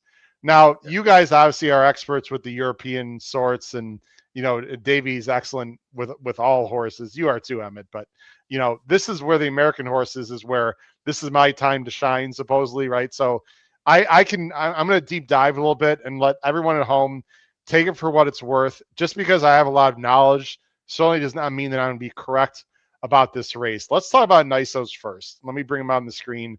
I apologize for all the scrolling. NYSOS is the clear second choice, and I understand it. Let me just say right off the top, and if I'm wrong, I'm wrong. I do not like this horse today, and I especially don't like him. I especially don't like him, guys, at this price. I understand why he's second choice. This horse has had a really interesting career. He's been very ouchy, guys, at times. He's missed some starts in his career. He's bred very well. You can see he missed over a year from February to May. So he missed his, the chance to go to the, Derby, etc., and all the classics here. And then earlier this year, he was very good. He finished second to Mindframe in probably one of the best races of the entire year at Churchill Downs on Derby Day when I was there. Ran in the Triple Bend and ran absolutely massive, although the field was not great, on May 31st, and then completely embarrassed the field in the San Diego guys in July. But then, as you can see, he had a setback, and they were thinking about going to the Classic, and they decided not to, and they kept him at a mile, and he had to work very, very hard to beat Citizen Bull, who's a stablemate of his guys, in the Breeders' Cup Dirt Mile. And he obviously ran well, but he had to work very hard to do it. Last time, Lafitte Pinkai, grade 2, great name, by the way. First time that race was named after the great jockey here, Lafitte Pinkai. He barely beat Nevada Beach. And now that I can show you guys the replay, now that we are showing some races from the States, and I don't know if you guys have seen this race or not, Nevada Beach is the 3 horse. NYSOS is the 1. I'm not going to show the whole race, but I will take it to the stretch here. Again, watch the 1 and the 3. They were both in slightly uncomfortable spots. NYSOS was down on the inside. Nevada Beach is in the yellow and red and got a little bit of the jump on NYSOS. You see NYSOS, though, guys. They had a big hold on him. No real concerns. And as we go into the stretch, here they are shoulder to shoulder. And I'm going to freeze it right here. In my opinion, and I'm going to let you guys answer because you probably haven't seen this. If NYSOS is really like the bee's knees and just complete monster, he wins this race by 2 or 3, in my opinion. Now, Nevada Beach is a nice horse, but NYSOS, in theory, has more talent and more brilliant appeal. But this was a dogfight, as you see into the stretch. I can't make it bigger, guys. Sorry. NYSOS is on the inside. Nevada Beach, guys, fights him the entire way, and it came down to the wire, and NYSOS just knows where the wire is and got the job done. You can see just by an inch there. It was a very close race. I don't want to take anything away from NYSOS there, guys, but you know what? I think he should have won by more if he's really that good. Bob has never stretched him out long, and I think there's a reason. It's because he doesn't want to go a classic distance. And the way this track is playing today, guys, I don't think the 1.8 miles is going to be good for him. And even Bob said this is more like a mile and a quarter. Bob loses a lot of these races, like in the last Furlong, as we've seen before. He's going to take a ton of money. He's a great horse. I just don't like him here today. Thoughts on NYSOS, guys, based on what I said? Well, I silenced them. You know, Baffert's been talking about Nevada Beach going on to Dubai. He's been talking about that, right? You know, a little extra. And he's not been talking about NYSOS. So maybe this one turn this 1 turn 9 furlongs is this bust the blood vessel one shot. You know, I don't know, but I agree. I'm a little dubious here. I mean, that's all I'm saying. Now, if he wins by 2, would I be completely shocked? No, but I don't like the spot for him. I love the horse. I don't like the spot. And Chris Couples in the chat, great friend of the show, tremendous punter, guys, and tipper here in the United States, said NYSOS is not getting 9 furlongs versus this bunch without a truck and a trailer. Wow. Well, unfortunately, you can't put him on a truck or hitch him to a trailer in this race. I just, when there's a horse that's well fancied, that's taking a lot of money that I don't love, I see an opportunity here, Emmet, to play some horses underneath in our exactas and trifectas. Yeah, I have a question for you about NYSOS. What's your feeling about the fact that he's been given a first-time tongue tie? You know what? I don't like any major changes, equipment changes in big races. I'm not sure what to make of that. He's been a little bit. I know Bob has said he's done a little bit rank at times. It doesn't always relax. I'm not really sure what to make of that, Emmet. I think that's probably more for you and Davy. I'm not a big equipment guy. I just don't like big equipment changes going to a $20 million race. I could say that. Yeah. I mean, listen, so I'm not sure really what to make of that. If it brings that improvement in him, then that's absolutely fine. We're talking about a red hot favorite who's won the last 2 meetings at the Saudi Cup. He's won the Saudi Derby and he's won the Saudi Cup a year ago. So he knows where the winning line is and he handles the track really well. The only 2 horses that I think are the actual threat to him are the 2 American horses. And the only, as in the 2 Baffert horses. And the only thing that's stopping me from having one of those stupid last minute bets on Forever Young because, I better go and have 100 to win 50 because it'll be a great adrenaline rush and he's sure to win, is that one of these 2 Bob Baffert horses could take a massive step forward. And when you watch the replay back, and I had watched that race before, I'd watched it on YouTube the other night, my conclusion was surely Nevada Beach is better drawn in stall 7 compared to 12, maybe, because I think the only double figure stall winner in the last couple of years is Forever Young last year from 14. Mm-hmm. Mishriff came from 12, to be fair, and Mishriff was a turf horse. And he did come from off the pace as well that day. Panthalassa was like the 4 hole, I think, or something on the inside, if I recall. Yeah, but Nevada Beach shapes I know he was massively battered by Forever Young in the Breeders' Cup Classic, but he shapes to me like the horse who's more likely to be suited by the trip. And he also stretches out, appeals to me as a horse who he is improving with potentially just that little bit more to come. Like he's coming into this race on the back of a career best effort. You could argue it's the exact same thing for NYSOS. Both of them come into this race on the back of career best efforts. This is a race Bob obviously wants to win. He's gone close before, but hasn't done it yet. And he's there in person in Saudi, and he's brought over both. It's interesting point from Davy that he's talking about Nevada Beach for the Dubai World Cup, but not talking about it for NYSOS. Well, go ahead. I'll let you finish your thought, Emmet. Go ahead. It doesn't necessarily mean that NYSOS can't win this race either, though. That it just means that these are 2 really dangerous horses, and it wouldn't in the least bit surprise me if Baffert ends up walking away with the 1-2. I just can't tell you which order. And in that sense, I think the bet is, I was going to say the bet is the 10-1 Nevada Beach. Well, that's not true anymore because that's gone. He's suddenly 15-2 on this side of the pond. He's 9-1 for me right now. Yeah, he's gone 15-2 here. There's a couple of 9s here as well. Yeah. So let me talk about Nevada Beach. Yeah, please. I'm sorry, Davey. Go ahead.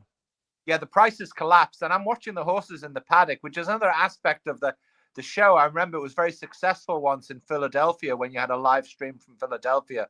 Yes. With Jessica, watching the horses, and both Luxor Cafe, Forever Young, NYSOS, and Nevada Beach, they all look great. Yeah, I'm seeing a dapple. I'm seeing the horses look great. So they're not. These guys are all ready. You know, Forever Young now is 1 to 2 just for wow people. Let me talk about Nevada Beach. Let me talk about Nevada Beach, guys. I have a pretty strong opinion here on Nevada Beach. He doesn't break great. That is a little bit of a problem. Now, when we say that, Davy and Emmet, that's not like the way you guys break slow. Like he'll jump out of there okay, but he's a bigger horse than NYSOS. He's more of a lumbering, galloping type. It just takes him time to gather. Sort of the way that Sierra Leone broke fine, but it takes him time to gather. Nevada Beach, I believe, based on the distance, guys, is going to love this track. He's a galloper. He can stay. He's going to get the distance. If he breaks well and he's not too far back, this horse is not going to get tired. NYSOS, on the other hand, I'm concerned that last 100 meters, guys, he's going to look like he's going to win or he's going to be right there and he's going to fade. That's just my opinion, how I feel. Nevada Beach is not going to have any issues with the track or the distance as long as he breaks well. I just find it interesting, guys, that Bob brings both. If he really thought NYSOS was like the bee's knees, why would he bring Nevada Beach also? I think that's something interesting to at least mention. And number two, you know he wants the distance because he's going to run him in Dubai and he's not going to run NYSOS. Doesn't that tell you that NYSOS might have distance limitations? That's what it tells me, guys. So I don't know if Nevada Beach can win, but of those two, especially because Nevada Beach is 3 times the price over here, guys, I would much rather fancy a Forever Young Nevada Beach exacta over a Forever Young NYSOS exacta. That's my thought on Nevada Beach, guys. Well, I prefer it from a value perspective as well. Like, it's not to say that NYSOS can't win the race. I just double checked. It was in my brain, but I didn't trust my mind. The first 2 winners didn't have prep races at least December or in the same calendar year, but the 4 most recent ones all have. And I just mentioned that because obviously Nevada Beach and NYSOS come from the same race, whereas Forever Young is coming into this in the back of a joint career best effort where he got an RPR of 128. So our Racing Post ratings would be the equivalent of Bayer figures, essentially. That's not exact, but we'll just go with that for the purposes of the description. 128 is what he got for winning this race a year ago. He got the exact same for the Kentucky Derby. I mean, look, if Sierra Leone was in this race and there was a massive pace setup, I'd be telling you Sierra Leone's an absolute stone cold, solid moral. Get stuck in and see you later. But you know, I mean, I couldn't, and we're going to talk some other horses because I think there is some speed. Boy, I wish there was like an Ushba or a Senior Buscador or like a really clever stayer that could finish in this race. I just don't see it. No. Rattle and Roll's not good enough. Tumbarumba's not good enough to close and win. I mean, this is a total pace meltdown. I just don't see it. Bishop's Bay is a nice horse, guys. I'm concerned a little about the distance, but don't sleep on Bishop's Bay. This is Junior Alvarado. Brad Cox got his career top last time. He's got early speed. In fact, I wouldn't be surprised if Junior sends hard and Bishop's Bay gets the lead here, guys. If somehow he can walk the dog and get to the lead, I don't think Bishop's Bay is absolutely impossible. Another horse, Dave, that you and I are a little bit interested in is Luxor Cafe. And Emmet, I'd love to hear your opinion. This horse was 8 to 1 in our Kentucky Derby last year in a field of 20. He was really well meant last year. Didn't run well, but the Derby's the Derby. He ran okay in his comeback race, a distant third. Ran very well in the Group 3 there, and then didn't run well and was basically pulled up in the Champions Cup. Davey, I don't know if you watched either of those races, but in the last race, he just didn't handle the track. It's very sandy. It's like running on a beach there. I think he might actually like this one-turn distance, and I think he might like this track. Luxor Cafe, for me, and I think you, would be that underneath bomb that could make some noise in this race. Yeah, I agree with that, and it's the one turn will suit him. Florent Giroux rode him last time. I think it was a late replacement jockey, and professional enough jockey to know when his chance was gone not to kill him, you know, because he would have known that this is a target. So Moreira has rode him twice before. This thing worries me. I've subsequently taken the 25 to 1 nice to cover myself. Oh. How did he look? No. He looked well in the paddock and the prelims, Davey, you said? Very good. Yeah, I saw a dapple or two. Yeah, it looks very shiny, very good. But so did the Baffert horses, and so did Forever Young. Okay. So I didn't see Bishop's Bay, but those 4 protagonists look very good. Tumbarumba's 40-1, guys. He was always a one. He's mainly better going one turn here in the States, and I always thought he had distance limitations.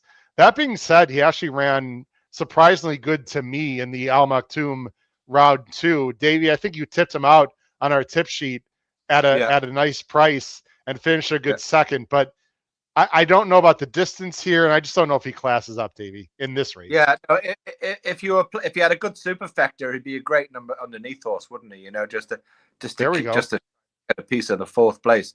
But I can't play that over here, so no. But Rattle and Roll is another horse that I've put on our tip sheet that I like at home, guys. He's stepping up in class. He did run in this race last year. I'm trying to find him. Sorry. He finished, I believe, a distant 5th. He's another horse you could throw in your super. I just don't think he's good enough. Emma, do any of the local runners or anyone else tickle your fancy at all here? No, none of them do. I'd have respect for Luxor Cafe, all right, mainly because Davy is so keen on him, but that'll be the essentially the only reason there. I just find it fascinating what's happening. I'm wondering, is it the models? I'm wondering, are the bots getting stuck in here? And are they thinking Nevada Beach is overpriced? Because this horse keeps on getting shorter in the betting. He was 32. This betting here. Yeah, the Euro one. Like now he's gone into 7-1, but he was 13-2 only a second ago. Yeah. So he's been cut across the board. Forever Young's very, very strong at the top of the betting. Although I say that this horse was 3-1 on 50 minutes ago, and since then he's hovered between 1-2 and 8-15. But he's in no danger of going 6-4 on as things stand anyway. NYSOS is strong against him. Nevada Beach is strong against him. The fact that both of those horses are strong in opposition to him, and it's interesting that there's one bookmaker with a standout 5s. I wonder if that's a bit of a blot, whereas others are going 130. The fact that the money keeps coming from Nevada Beach. Look, we saw it earlier on with Royal Champion when they were right. You then saw it with Epic Poet when they were hilariously wrong. Which of the two are they right here about these Baffert horses, or are they undervaluing what Forever Young could be? The other thing to say about Forever Young is, for all that I could have the concern about the fact that he's had hard races, he's unbeaten at the track in 2 starts. He's also only 5. Yeah. And the staggering thing with him is there actually might be more improvement to come. He had a very light campaign. He had a light campaign last year, Emmet. So that's why I'm fine with not having a prep, because he barely raced last year, really. I mean, he barely raced last year. Like, there's no sign of him at all since the blowout at Maidan. He has a nice listed win, which you and I talked about, and Davey talked about in your excellent Breeders' Cup preview show, which was a fine performance. But basically, all that did was tell you the horse is alive. And yet, on this side of the pond, he was a 7-2 shot for the Classic. So somebody really fancied him to go and win. And he does get up against Sierra Leone, who I thought was absolutely the horse they all had to beat. Like, that form is red hot. And he's only 5 years of age. And this trainer's an absolute genius. So for him to be taking him there with no prep run, first time out, having won at the meeting for the last 2 years, he's absolutely the horse they all have to beat. There's no stamina concerns. There's no track concerns. There's no concern about the jockey, really. There's a lot to like about him. It's just whether or not you want to go and put 70 on to win 40. Yeah, I wouldn't do that, but I have friends that would, but I personally wouldn't. Very quickly, we have more than 400 people listening and watching live right now. Please make sure you go ahead and hit our subscribe button on the bottom right-hand side of the screen, notification bell on the top right, and smash that like button below the video player on our YouTube channel. You can follow us on X at HHH Racing Pod. You can also listen to us on Apple Podcasts, Spotify, and Anchor. We've got a fantastic website, hhhracingpodcast.com. Gentlemen, they are circling behind the gate. There's 2 minutes to post. Just to clarify for people that are just joining us, we cannot show the video due to obvious copyright violation, but we are going to play the audio of the Saudi Cup. And again, we might be 5 or 6 seconds behind you folks at home because of the natural delay for YouTube. So you're probably going to know the result before we do, but you'll get our live reaction.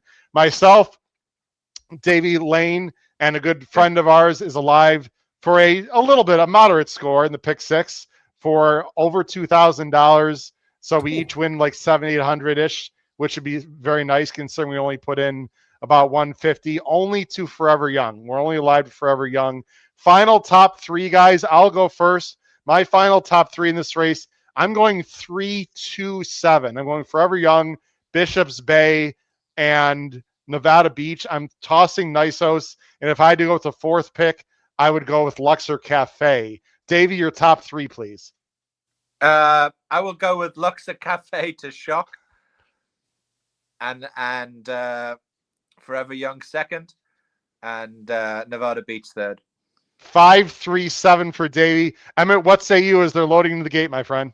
Okay, I think Forever Young is the most likely winner, but for the purposes of the TriCast, I'll go 7-8-3.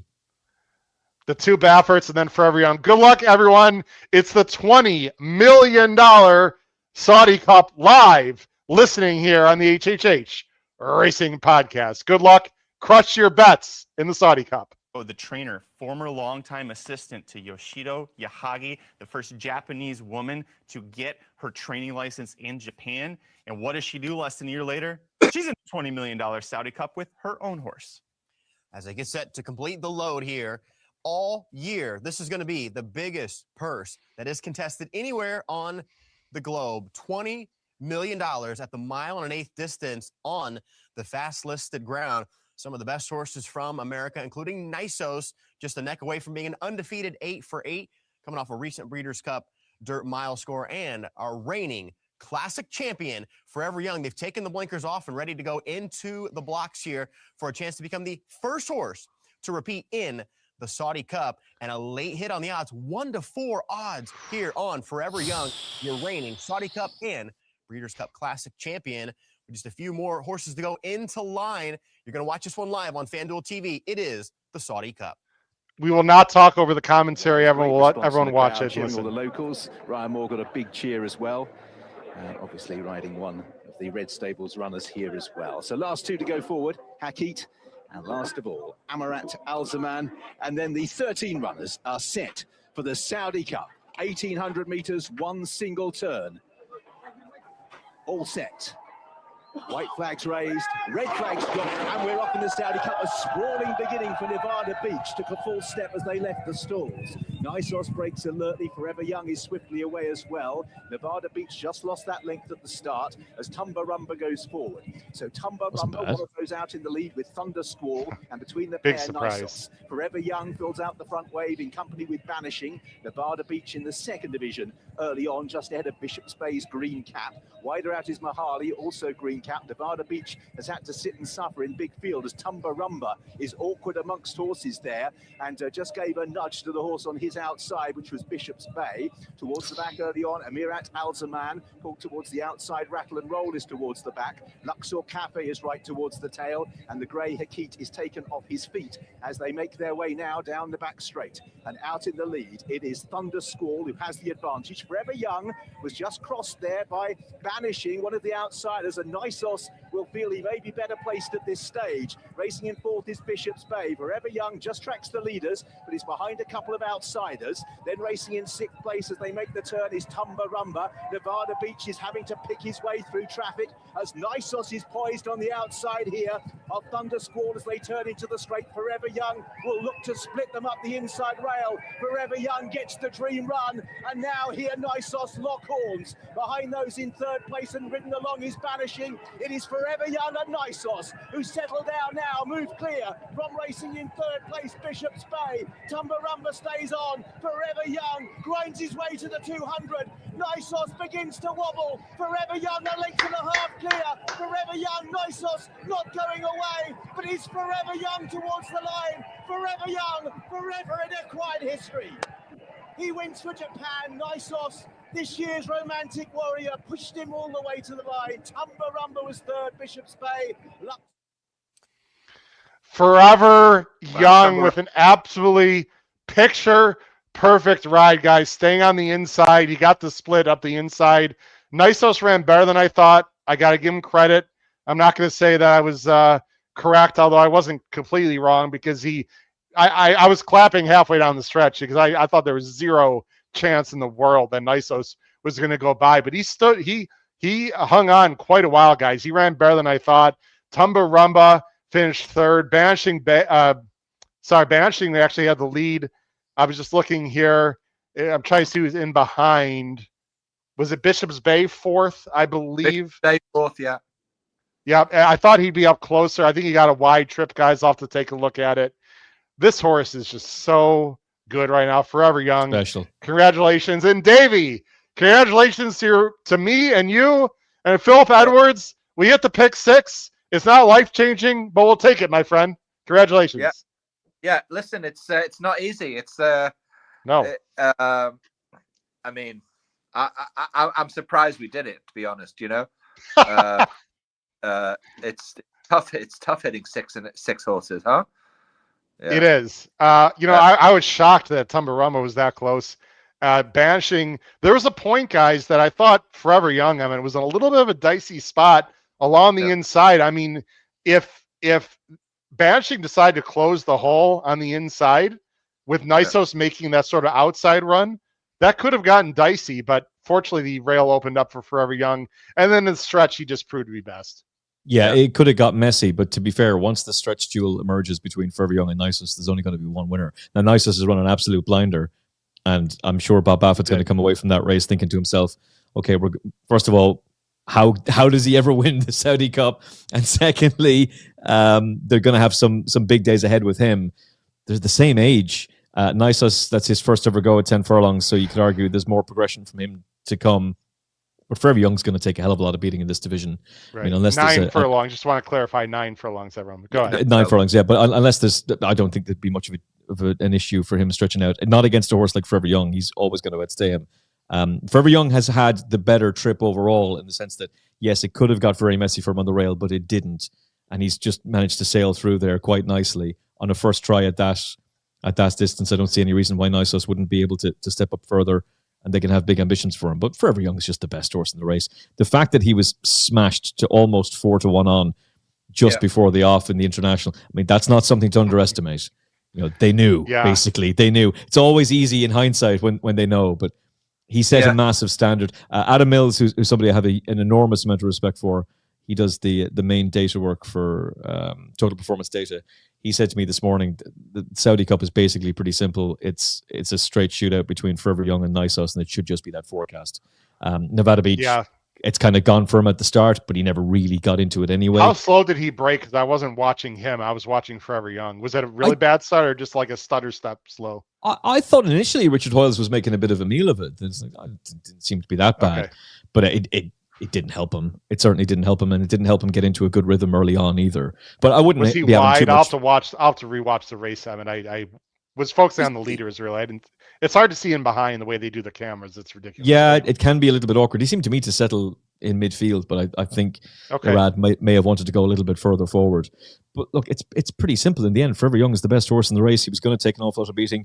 He blew out on the back of this in the Dubai World Cup last year. I presume they'll go back to Meydan. I don't see that happening this time around because this wasn't the epic battle that he had a year ago against Romantic Warrior. And so really he should just be able to go on and pick up another incredibly valuable race in the Middle East. They had some trouble in Meydan last time, right? There was some sort of issues with all of the clerks and what have you. They're talking about going to Longchamp for the Arc and then the Irene McKinnon. They're switching to turf.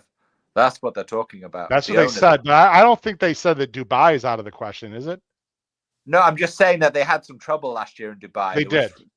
Yeah. So I would hate that. I think it's a really nice story because Japan obviously wants to win the Arc. It's a very different thing to win a dirt race and win an Arc. Like totally different. I would agree. Guys, this was a step forward for NYSOS. He's run some big races in the States. I was wrong. He ran better than I thought. I'm not going to come on here, ladies and gentlemen, and say I told you so. I didn't like him to win. I was correct about that. But he ran, I'll put a number, 4 to 5 lengths better than I thought he would. He really ran a good race. I got to give him a ton of credit. He beats almost every horse in the world today, really, except Forever Young. Does this change your opinion, or should it change their opinion on what they do about Dubai, Davy? I don't know. I mean, I would like to see him on turf. If he goes to the Arc. No, I'm talking about NYSOS, Davy. I'm talking about NYSOS right now. NYSOS. I mean, yeah. yeah, why not? I mean, but yeah, especially now Nevada Beach looks a bit, yeah. Yeah. You know, I don't know. I don't know what. I mean, unless they really think he can't handle the distance like completely, why not? I mean, I don't know. Seriously, I mean, I'm trying to think. Sovereignty, I don't think is going there, guys. I don't think we've heard yet for sure. I'm not sure if he's obviously if Sovereignty goes. I'm not sure I would go, but we'll see. Emmet, by the way, your camera just turned around by accident. Just let you know on the side there. What was that about? There we go. All right. Oh, that's okay. I mean, what would you do? I mean, look, Baffert knows the source better than all of us. Based on what you saw today, why not go? No? Well, the Americans had the 1-2 in it a year ago. I'm just checking it out. I don't know what the conversion is for currency. And you really shouldn't be looking at it this way, but we will because boys are talking about there. I've got my 120 something quid for Forever Young finishing in the first three after my scumbag each way cumin. You boys have won nearly a bag of sand each, so happy days, good afternoon's work. But it was £5.5 million sterling for the winner, 1.9 million for second, 960,000 for third. So like that's a lot of dollars when you do the currency conversion. I mean, why wouldn't you go for it? What else are you going to be going for at this time of year? I think you do stretch NYSOS out, give it a go. And Bob Baffert has won a Dubai World Cup before. If you manage to get that win, then obviously you just ease off him and bring him back for a Breeders' Cup Classic towards the end of the season. And if that doesn't work out, guess what? You can go for the Breeders' Cup Dirt Mile. Yeah, I think it's very interesting to see what they do. I will say he got a very good trip, but he's one of those horses, NYSOS, that makes his own trip, like Forever Young. The reason why people get good trips is because they're forward and they're tactical. That always drives me crazy. Like, the horse always gets a great trip, like Forever Young. Yeah, because he breaks well and he's forward, and he's rateable, right? He's tactical. So anyway, guys, a lot of fun. I'm trying to look at the final payout here as we wrap up the show. This has been a blast. I really appreciate Emmet, you and Davy coming on again, and everyone at home really appreciate it. If you'd like to, by the way, ladies and gentlemen, I don't do this very often, but in the chat on YouTube, there is a place you can donate if you'd like. There's a dollar bill, and you can send us a chat with money if you'd like to. Again, just throwing it out there for anyone that might want to, contribute to the podcast or throw a few bones to Emmet and Davy. I'm sure they would appreciate it. I'm trying to find the final payout here, Davy, but we should get 5 out of 6 also, I assume. And Davy, just let you know for that, 1, 2, 3, 4, 5, 6, 7, 8, 9, 10, 11, 12, 14, 15. If I did the math correctly, Davy, we're going to get 17 consolations, 5 out of 6, which might pay $30 or $40 for each one of those. So that might add another few $100 for us there. But been a lot of fun. Emmet, I'm going to let you have the second to last final say. What stands out to you on a very exciting day here in Saudi Arabia? Michael Schofield won for New Connections, and he had been highlighted by Michael Callahan at the Curragh last year as a horse he was very excited about. Didn't really get the opportunity to showcase what he could do, but he might be very interesting just to keep an eye on. They might go America with him. So that was a listed race out there today. So just keep him in mind. I really like the Reef Runner. Lazat will probably be in peak form for Royal Ascot, but I just don't know if he's a horse you can trust anymore. Forever Young is the best dirt horse in the world. Sometimes it's pretty easy with the benefit of hindsight. Sierra Leone was a certainty in my mind for the Classic. But that form has backed up quite nicely again. And if they go to the Dubai World Cup, then Forever Young should really just don't go for the Arc, guys. It's a nice dream. Actually, do go for it. It's a great thing for us to talk about, but I'd take him on in that race. But I'm still, sovereignty aside, I've yet to see a horse that I'd be worried about for the Breeders' Cup Classic and for the Dubai World Cup. I'll put it that way. I would agree. I think Luxor Cafe finished 4th, no? Wasn't he right behind 5th? He finished 5th, and I just watched the race again and had the worst start. I mean, he was last out of the gate. Luxor Cafe, okay. Commentator said Nevada Beach was bad out of the gate. It was actually Luxor Cafe. Yeah. And actually, he could have closed for second. I mean, he was coming. He cut through the field. So it was actually a great run in retrospect. My takeaway for the whole day has to be, Al Haram and where he goes. Very first race, because they were all talking Kentucky. So, I don't know if these sheikhs are going to, do well at the IHOP and whatever Somehow I don't see the sheikhs in an IHOP. Do you know what an IHOP is, by the way, Emmet? I do. I do. Yeah. All right. Yeah. I don't see the sheikhs ordering a Grand Slam at Denny's. I don't think. I doubt it. I doubt it. Anyway, Davey, really appreciate it. You guys add so much to the show. I really couldn't do these international shows without you guys. I really appreciate it. Davey, if you can come on for Dubai, that'd be awesome. It sounds like Emmet isn't in. And also, I think, we only went 3 races. Maybe we'll go 1 extra race if you guys can handle it. You don't have to answer that right now, but we'll take a look at it. Maybe we'll go 4 races instead of 3 like we did tonight. So a lot of the fun. whole thing. Let's go. Godolphin Mile the whole way through. Let's go. Yeah. Why not? Hey, I'm up for it. We could do that for sure. Davey might need a few more Guinnesses though, Emmet, if we actually do that, my friend. I survived the day without getting a lisp and an eye situation. Yeah. I've got what Monica Seles has, if anyone's interested in that. So you can look that up. But I managed to get through and keep speaking and keep my eyesight going. So not bad day. Good man, Davey, you were great. We know you're struggling at times. You were great. We really appreciate it. So I'm going to wrap it up, guys. It's been episode 25 of Weekend Wars. It was Saudi Cup coverage. We really appreciate the hundreds of people that are listening and watching. Hopefully we gave you some great insight, and hopefully you crushed your bets on some of these races. For Emmet Kennedy from the Final Furlong podcast and Davey Lane, this has been your host, Howard Kravitz.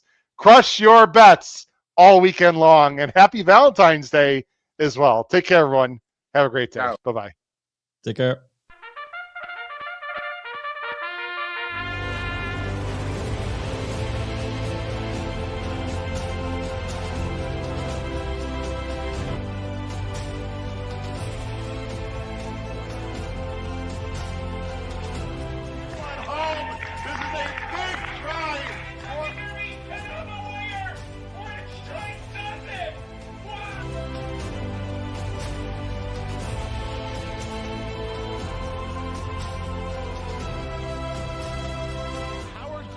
If you have not followed his Triple H horse racing podcast, you're missing out. It's one of the best podcasts in the country.